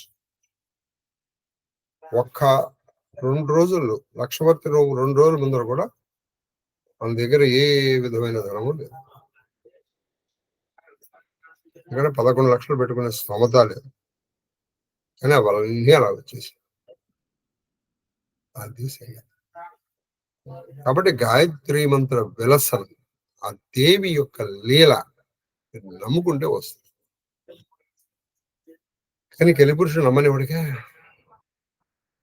వినేటప్పుడు నమ్మాలనిపిస్తుంది. వెంటనే మళ్ళీ ఇది అయిపోయిన వెంటనే రే ఆ 10 రూపాయలు ఇక్కడ పెట్టానురా కనపట్లేదు అయిపోయింది. అయ్యా ఇలా అందుబాటు చచ్చిన బంధులు కొని రావచ్చు. ఇప్పుడు ఏం చెప్తున్నాడు? చచ్చిన బంధులు కొని రావచ్చుని చచ్చిపోయిన వాళ్ళని మళ్ళీ తీసుకురావచ్చా? వాళ్ళని వదిలేసి వాళ్ళకే ఉత్తర క్రియలు చేసేసి అయిపోతుంది మనమని. అందుకే ఇప్పుడు వాళ్ళు చెప్పాను, వీళ్ళు చెప్పాను, ఇలా చేశాను, అలా చేశాను. నువ్వు మంచిగా చేసావు, చెడు చేసావు, అది చేసేసావు. దానికి ఇప్పుడు ఏడుస్తూ కూర్చుండి ఎన్నాళ్ళని నువ్వు ఈ పాప ఫలితం పోతుంది.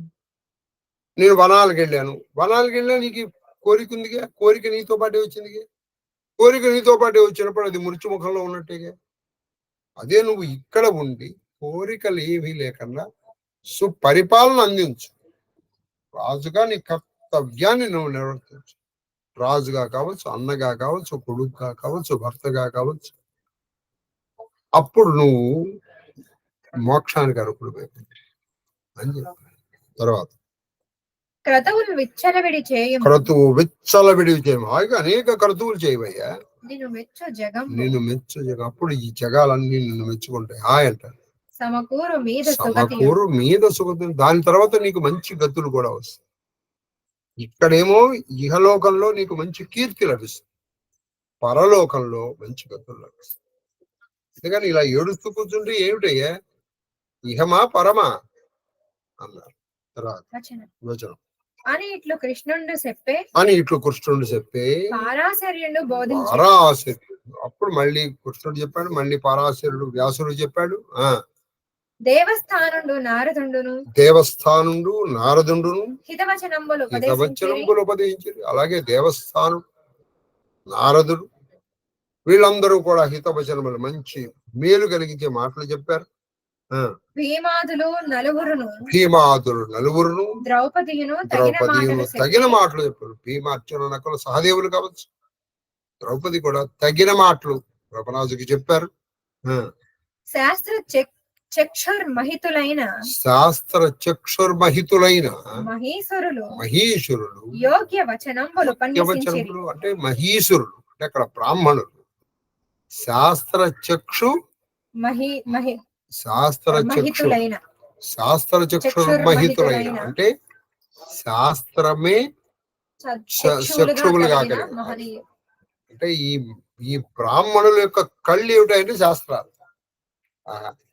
శాస్త్ర చక్షుర్మహితులైన మహీశ్వరులు అంటే యోగ్య వచనం చెప్పారు. అంటే వాళ్ళ కళ్ళు శాస్త్రాలు. సో వాళ్ళు అనేక శాస్త్రాలు చెప్పిన అయినా ఈ శాస్త్ర ప్రకారం నువ్వు చేసింది తప్పు కాదు, ఇలా శాస్త్ర ప్రకారం నువ్వు ఇలాగే చేయాలి, నువ్వు ఇలాగే యుద్ధం చేయాలి. పైగా అక్కడ కృష్ణుడు ఉన్నాడు, కృష్ణుడు ఎక్కడ ఉంటే అక్కడ ధర్మం ఉన్నట్టే. నువ్వు మళ్ళీ ఇది ధర్మమా అని ప్రశ్నిస్తే అది కృష్ణుడిని అనుమానించినట్టు అవుతుంది ఆయన అని అనేక రకాలైన చెప్పి ఈ విధమున అందరూ అందరూ వాక్యములు ఆకర్ణించి అన్ని మాటలు విని ధర్మరాజు శోకంబు విడిచే వారు నాయన ఎప్పుడు పట్టుకుంటున్నాను ఆయన శాంతి పర్వం మొదట్లో శోకంబు విడిచి వదిలేశాడు. ఇక మళ్ళీ రాలేదు దగ్గరికి శోకము విడిచి ఆ భూకాంతుండు ఆ రాజు ధరణి పాలనాధ్వర కర్మములు అంటే భూమిని పరిపాలించేటువంటి పనులు చేయడం ప్రారంభించారు, ఒప్పుకున్నారు. ధరణి పాలించాలనేటువంటి పనులకి ఒప్పుకొని అది ఇప్పుడు ఏంటంటే అశుచిత్వం వచ్చింది. అంటే వీళ్ళకి అశుచి ఉంది అంటే వీళ్ళలో బంధువులు చనిపోయారు కదండి చాలా మంది. అంటే కొంతమంది చనిపోతే 10 రోజులు, కొంతమంది చనిపోతే మరి 3 రోజులు, కొంతమంది పక్షిని ఇలా ఉంది అలా ఉన్నారు. వీళ్ళందరూ అశుచులై ఉన్నారు. కాబట్టి ఈ అశుచి నిర్మూలన కోసం వీళ్ళు మళ్ళీ గంగా నది తీరానికి వద్దాం. గంగా తీరమున కొన్ని దినములు నిలుచువాడు. కాబట్టి గంగా తీరంలో కొన్ని రోజులు మనం ఉండి ఆ గంగా స్నానం చేసి చనిపోయిన వాళ్ళందరికీ తిలోదకాలు ఇస్తూ ఉంటే మనకి అశుచి పోతుంది అని అనుకున్నప్పుడు ఇక శోకం పోయింది. అక్కడి నుంచి కరీనగరానికి వెళ్ళిపోవటమే అంటే హస్తనాపురానికి. ముని వర్గం అక్కడ ఉన్నటువంటి ముళ్ళు ఉన్నారు, వాళ్ళకి ఇలా ప్రదక్షిణ పూర్వకంగా వెళ్ళాడు. గురువుగారు ఉన్నా అనుకోండి, మీరు గురువుగారి దగ్గర నుంచి వెళ్ళాలి, ఇలా వెళ్ళాలి. ఇలా వెళ్ళాలంటే ఇప్పుడు నన్ను తోసుకుని ఇలా నన్ను ముందరికి తోసేసి వెళ్ళకూడదు, ఆ అవకాశం ఉంటుంది. అందుకని ఇటు నుంచి వెళ్ళకూడదు నాకు అప్రదక్షిణగా. ఎందుకంటే మీకంటే శ్రేష్ఠులైనటువంటి వాళ్ళకి ప్రదక్షిణ పూర్వకంగా వెళ్ళాలి. ఎప్పుడు ప్రదక్షిణ పూర్వకంగా అంటే వాళ్ళ కుడి చేతి వైపు నుంచి వచ్చి వెనక్కి వచ్చి ఎడం చేతి వైపుగా ఇలా వెళ్ళాలి. ఇది పద్ధతి. అది మనం చేస్తామా చేయమనేది వేరే విషయం. కనీసం ఇటువంటిది ఒకటి ఉందని తెలుసుకుంటే మంచిది కదా. కాబట్టి ఆ మునివరులకి ప్రదక్షిణ పూర్వకంగా వచ్చి ప్రణామములు చేసి అందరికి నమస్కారాలు పెట్టి మీ కారుణ్యమున నా శోకం అంతయును బాసే. అయ్యా నాన్న శ్రీకృష్ణ, బ్రాహ్మణులారా, తర్వాత నారద మహర్షి, వ్యాసమాందరూ మీ కరుణ వల్ల, మీ దయ వల్ల, మీ కృప వల్ల నా శోకము దుఃఖము అంతా పోయింది. ఇప్పుడు నేను కర్తవ్యము నిర్వహించడానికి సిద్ధంగా ఉన్నాను.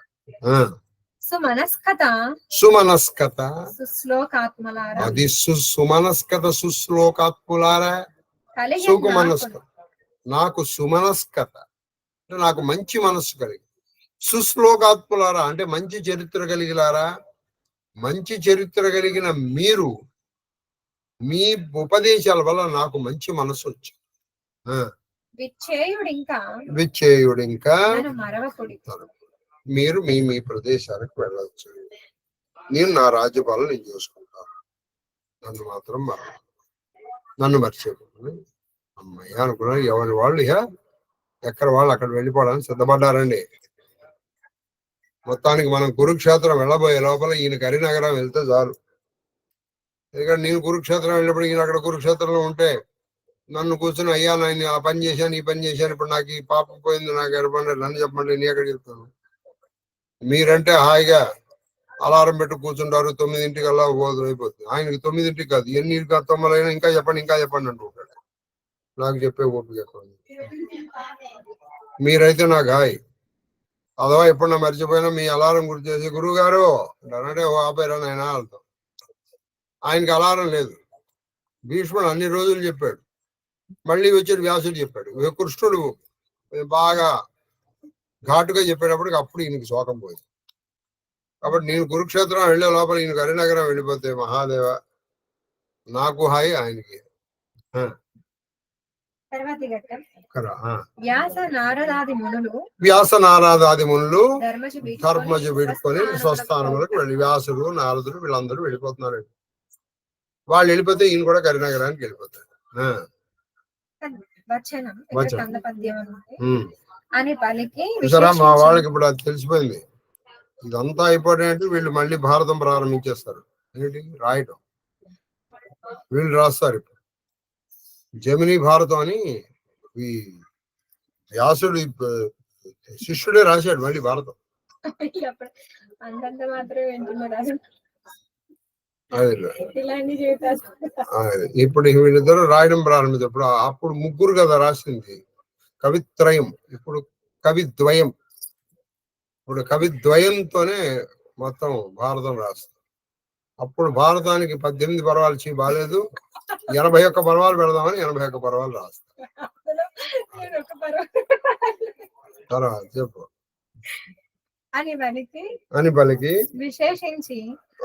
విశేషించి వేదవ్యాస మునివారి పాదంబులకి ఇరంగి వేదవ్యాస పాదములకు మునివరములకు ఇరంగి అని చెప్పి అందరికి చెప్పి వేదవ్యాసుడి పాదములకు కొంచెం ముఖ్యంగా నమస్కరించి, అయ్యా స్వామి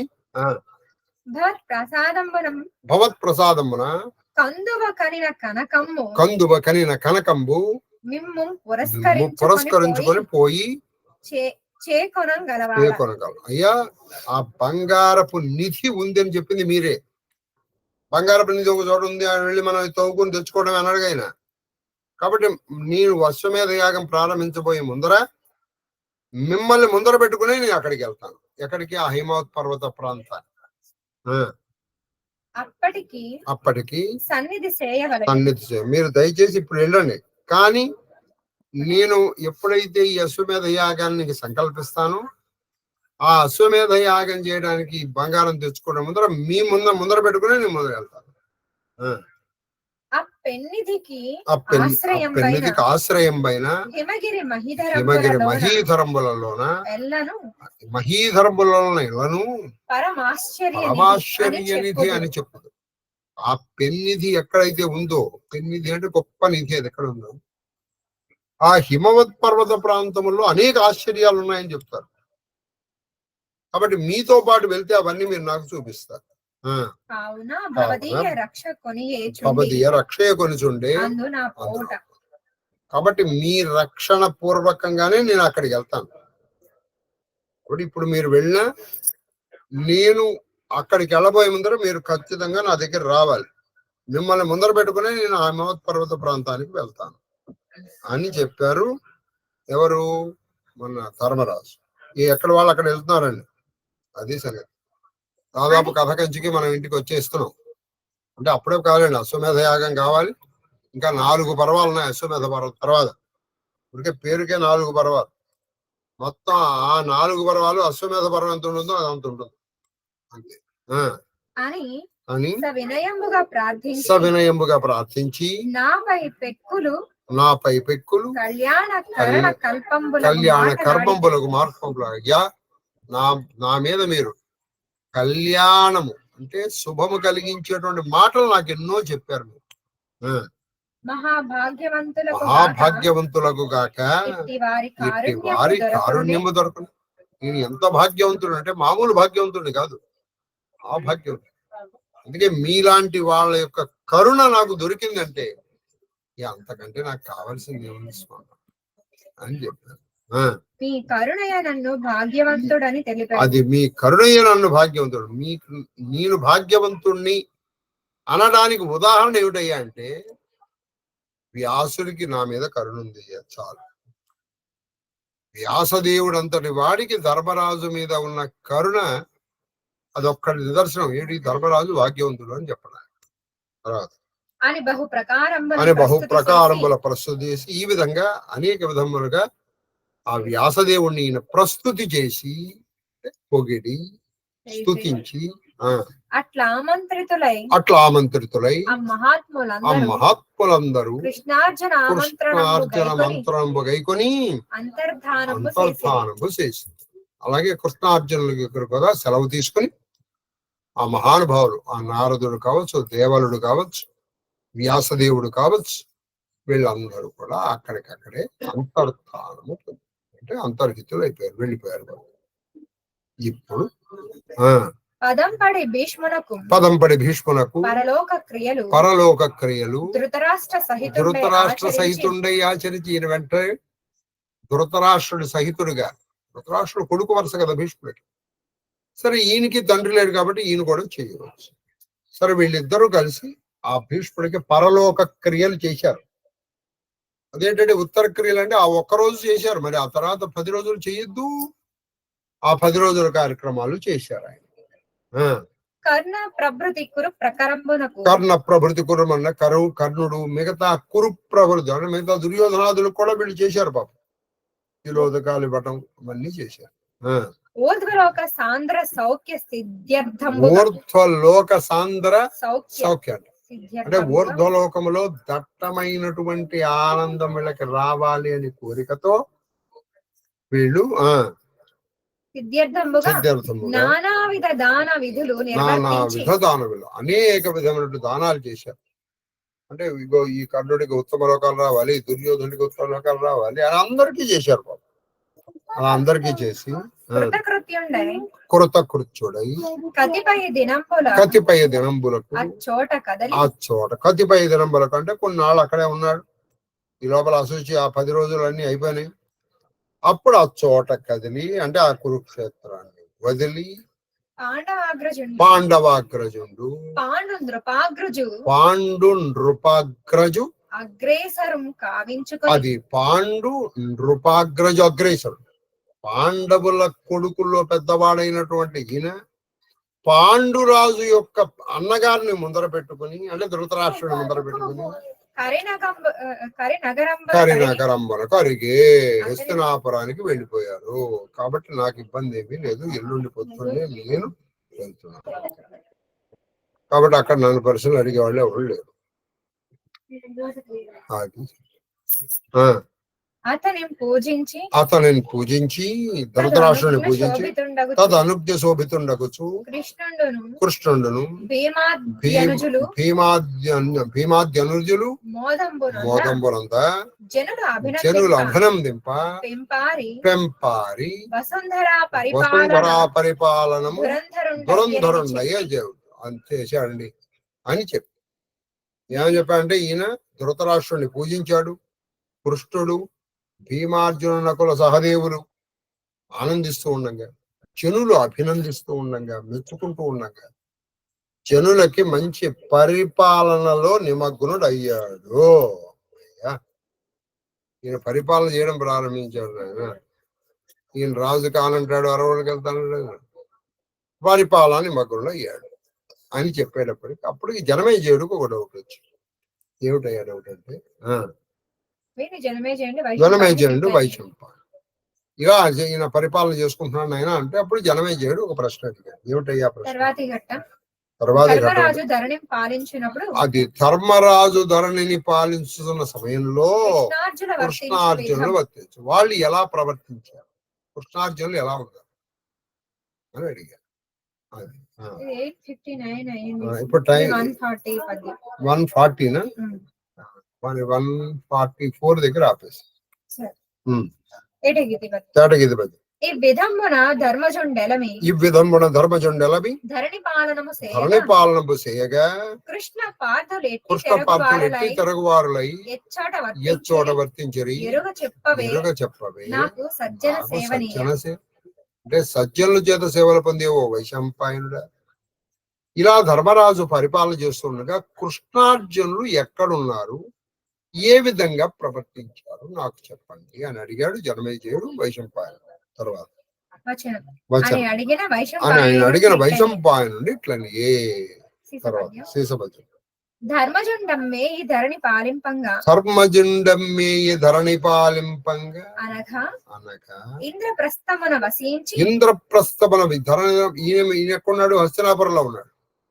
వీళ్ళిద్దరూ మాత్రం అక్కడికి వెళ్ళారు. ఎక్కడికి వెళ్ళారు? ఇంద్రప్రస్థానికి వెళ్ళారు. ఎవరు? కృష్ణార్జునుడు. ఇంద్రప్రస్థం అంటే వీళ్ళు ఆ కాండవ దహనం చేసి కొత్తగా రాజ్యం చేసుకున్నారు అప్పట్లో. అక్కడికి వెళ్ళారు.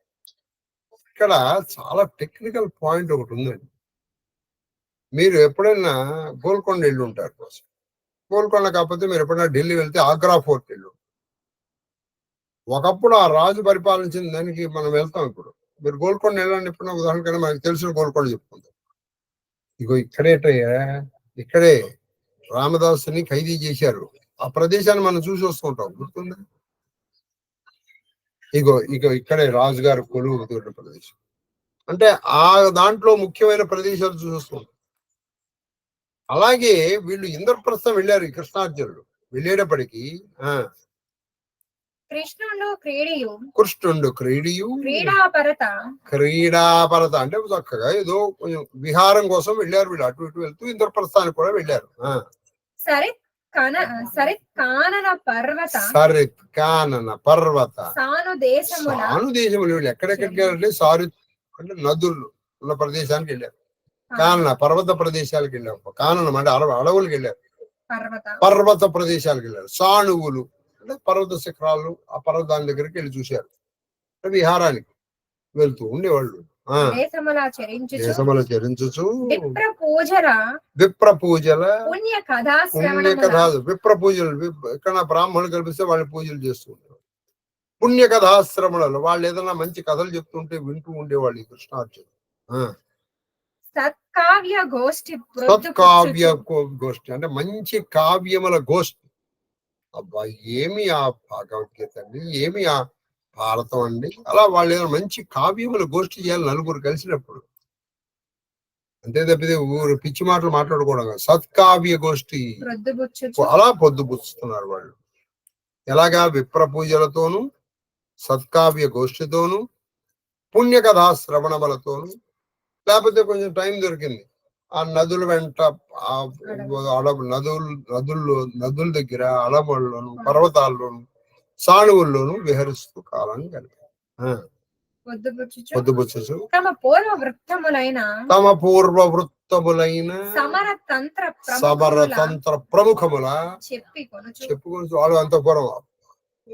బావా రెండో రోజున భీష్ముడు వేసిన తంత్రానికి ఎంత ఇదైపోయిందో తెలుసా?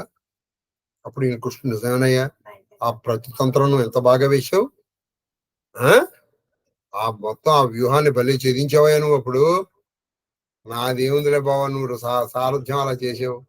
నేను సారథ్యం చేశాను కరెక్టే, కానీ నువ్వు ఏంటి ఒక సందర్భంలో ఇంతింత బాణాలు వేశాడు ఈయన. ఇది జానెడు బాణాలు వేశాడు, గుర్తుందిలే మీకు? గుర్తులేదు.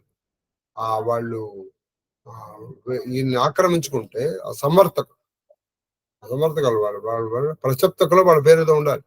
ఎప్పుడు వీళ్ళ వెనక ఈ అర్జునుడు వెనక వాళ్ళు ఆ వచ్చినప్పుడు సంసప్తకులు అనుకుంటున్నాను. ఆ సంసప్తకులు వచ్చినప్పుడు కొన్ని వేల మంది వచ్చారు. అసలు ఈ బాణం ఇలా పెట్టి ఎక్కువ పెట్టడం లేదు, వాళ్ళు ఎదుర్కొండా ఉన్నారు. అందుకని అప్పుడు ఈయన ఏం చేశాడు, ఇంతే బాణాలు చిన్న చిన్న కొట్టించాడు. ఏం కొట్టేవాయి అలా ఏవో అవన్నీ మాట్లాడుకుంటూ ఇప్పుడు మనం కూడా మాట్లాడుకుంటూ ఉన్నాం. మనం కాశీ వెళ్ళొచ్చాం, అబ్బా ఆ కాశీ ఎంత బాగుంది అలా చెప్పుకొనుచునుండుదురు. ఆత్మీయ తనయుడు నరుడు తలచి వగచిన శోకంబు తగులునట్టి వాక్య సంతతి వృష్టివరుడు తీర్చు. ఎప్పుడైనా ఈ యుద్ధంలో వచ్చేటప్పటికి నిజమే బావా, ఆ ద్రోణుడు పన్నిన పద్మవ్యూహంలో పాపం అభిమన్యుడు అని అభిమన్యుడు తలుచుకుని వీళ్ళు ఎప్పుడైనా బాధపడుతుంటే ఈయన మంచి మాటలతో ఆయన శోకాన్ని పోగొడుతూ ఉండేవాడు ఈ వృష్టివరుడు కృష్ణుడు. సముచితంగా అప్పుడు ఎలా మాట్లాడాలో అలా మాట్లాడి ఆయన శోకాన్ని పోగొడుతూ ఉండేవాడు ఈ కృష్ణుడు. ధర్మజు శాంతి ధర్మజుడిని యొక్క శాంతి ఎంత మంచివాడయ్యా మీ ఆ ధర్మరాజు. పాపం యుద్ధం అయిపోయిన తర్వాత హాయిగా యుద్ధం చేసుకున్నాడా? ఇంకా ఎంత పాపం, ఆ పాప భీతి అయ్యా పాపం అని ధర్మరాజును పొగుడుతూ ఉండేవాళ్ళు వీళ్ళిద్దరు. అది కందపద్యం. విను మయకృత సభ కొత్తగా కని అచ్చో ఒక్క ఎడ వీళ్ళు ఏం చేశారు, ఆ ఇంద్రప్రస్థం వెళ్ళినప్పటికీ ఆ మయకృత సభ, మయుడు చేసిన సభ ఉంది అక్కడ ఒక చోట. సకౌతుక నానాజన పరివృతులు. అక్కడికి వెళ్ళినప్పటికీ ఉత్సాహంలో చాలా మంది వచ్చి చూస్తున్నారు ఒక ప్రదేశాన్ని. ఇది అని చెప్పలేదు కానీ ఏ ప్రదేశం మనం ఊహించుకోవచ్చు. ఏమి ప్రదేశం వీళ్ళు ఉంటారు వీళ్ళు అక్కడ. ఎక్కడైతే దుర్యోధనుడు ఇది నీటి మడుగు అని అనుకుని కాలు జారి పడ్డాడో అసలు మొత్తం కథంతా అక్కడే కదా ప్రారంభం. అక్కడికి జనాలు కూడా వచ్చారు చూడటానికి. ఇదిగో ఇక్కడేరా దుర్యోధనుడు నీళ్లు దొనుకొని పారిపోయి కాలు పడ్డాడు అని అందరూ అనుకుంటూ ఉండగా బెనవాడు కూడా వెళ్ళి చూశాడు అక్కడ. కాబట్టి అప్పటి నుంచి ఉంది ఇది. నీకు ఇందాక చెప్పా కదా, గోల్కొండ వెళ్ళాం, ఇక్కడే రామదాస్ గారిని బంధించారు. కాబట్టి జనాలందరూ వచ్చి చూస్తూ ఉండేవాళ్ళు ఆ మడుగు. నీకో ఇదేం అడుగు, దుర్యోధనుడు పడ్డాడు. ఒరే అలా ఎలా పడ్డాడరా అని ఒక అడుగు. ఒరే చూడరా ఎందుకు పడకన్నా ఉంటాం, అచ్చం మడుగులాగా ఉంది అది. ఇగో చూడు అక్కడేమో మడుగు, కానీ అది మడుగు కాదు, ఇది మడుగు. అది లాగా ఇది అనుకున్నాడు మనవాడు పాపం అని పడ్డాడు. అవన్నీ చూశాడు. ఇది అని చెప్పలేదు తిక్కన గారు, వ్యాసుడు చెప్పలేదు ఆ మాట కోసం, కానీ మనం ఊహించుకోవచ్చు. లేకపోతే ఇద్దరు ప్రదేశాలు ఇంకా చూడదగిన ప్రదేశాలు ఏమున్నాయి ఇక్కడ. ఇక్కడ పరివృత జనములు జనాలు కూడా వచ్చి చూశారు, అక్కడ చూస్తూ ఉన్నారు. ఇంకా అనువున విభవమున ప్రమద మారగ, అంటే ప్రమదంతో ఆనందంతో సాటి లేకుండా వాళ్ళు వైభవాన్ని గడుపుతూ ఉన్నారు. ఈ కృష్ణార్జున తర్వాత వచనం. ఒక్కనాడు ఆ పుండరీకాక్షుండు గాంధీవితో ఇలా వాళ్ళు కాలం గడుపుతూ ఉండగా కొన్నాళ్ళు కాలం గడిపి ఆ పుండరీకాక్షుడు అయినటువంటి శ్రీకృష్ణుడు అర్జునుడితో ఇలా అన్నారు. ఏమన్నారంటే 144 అని ఏమన్నారో రేపు వెళ్దాం. ఇక్కడికి 144 అయినాయి. అంటే మనం ఇవాళ కూడా 27 పద్యాలు చెప్పుకున్నాం. రేపు కూడా కొన్ని పద్యాలు చెప్పుకున్నాం, ప్రయత్నం చేద్దాం.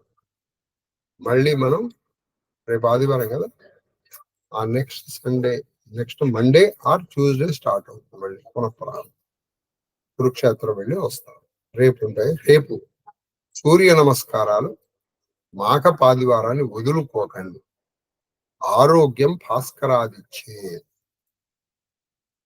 అంటే ఇంట్లో ఉన్న మగవాళ్ళని పంపించేసి మనం పడుకుందామని కాదు, సూర్యుడు అర్ఘ్యప్రియుడు కూడా. వీళ్ళు నమస్కారం చేసినప్పుడు వాళ్ళు ఒక చెంచా నీళ్లు వేస్తూ ఉంటారు. ఇది తీర్థంగా తీసుకోవాలి. అప్పుడు సూర్యుడు ఆరోగ్యమే కాదు, ఆయన విద్యాప్రదాత కూడా, ఆయన ఐశ్వర్య ప్రదాత కూడా, అన్నప్రదాత కూడా. ఇదే భారతంలో మనం విన్న ధర్మరాజు అక్షయ పాత్ర సంపాదించినది సూర్యుడిని ఆరాధించేగా. సత్రాజిత్తు శమంతకమణ్ణి సాధించి ఐశ్వర్యాన్ని సాధించి సూర్యుడిని ఆరాధించే కదా యాజ్ఞవల్క్యుడు మంచి వేదాభ్యసనం చేసి సూర్యుడిని ఆరాధించే కదా ఆంజనేయుడు అనేక శాస్త్రాలు చేసి. కాబట్టి ఆరోగ్యము, అన్నము, ఐశ్వర్యము అన్ని ఇచ్చేటువంటి మనిషి. కాబట్టి మళ్ళీ మాఘమాసం వచ్చే ఆదివారం నేను ఉన్నాను. కాబట్టి ఈ మాఘమాసాన్ని చేస్తే చేసుకో రావచ్చు. మహాదేవ్ అక్కడ పూజ జరుగుతుంది. ఎవరు ఎంత వరకు ఉండగలరో అంతవరకు ఉండండి. ఇవాళకి మహాదేవ్ చెప్పక్కర్లేదు, ఎందుకంటే ఇవాళ కొంచెం లేట్ అవుతుంది. మీరు ఉండగలిగిన సేపు ఉండి డ్రా అయిపోతుంది, నేను కట్టేస్తాను. మహాదేవ్ అక్కడ పెడతామమ్మా, చూపిస్తా. ఏంటి ఆఫ్ చేసావా? రికార్డింగ్ కాదు, నాకు లైటే పోయింది.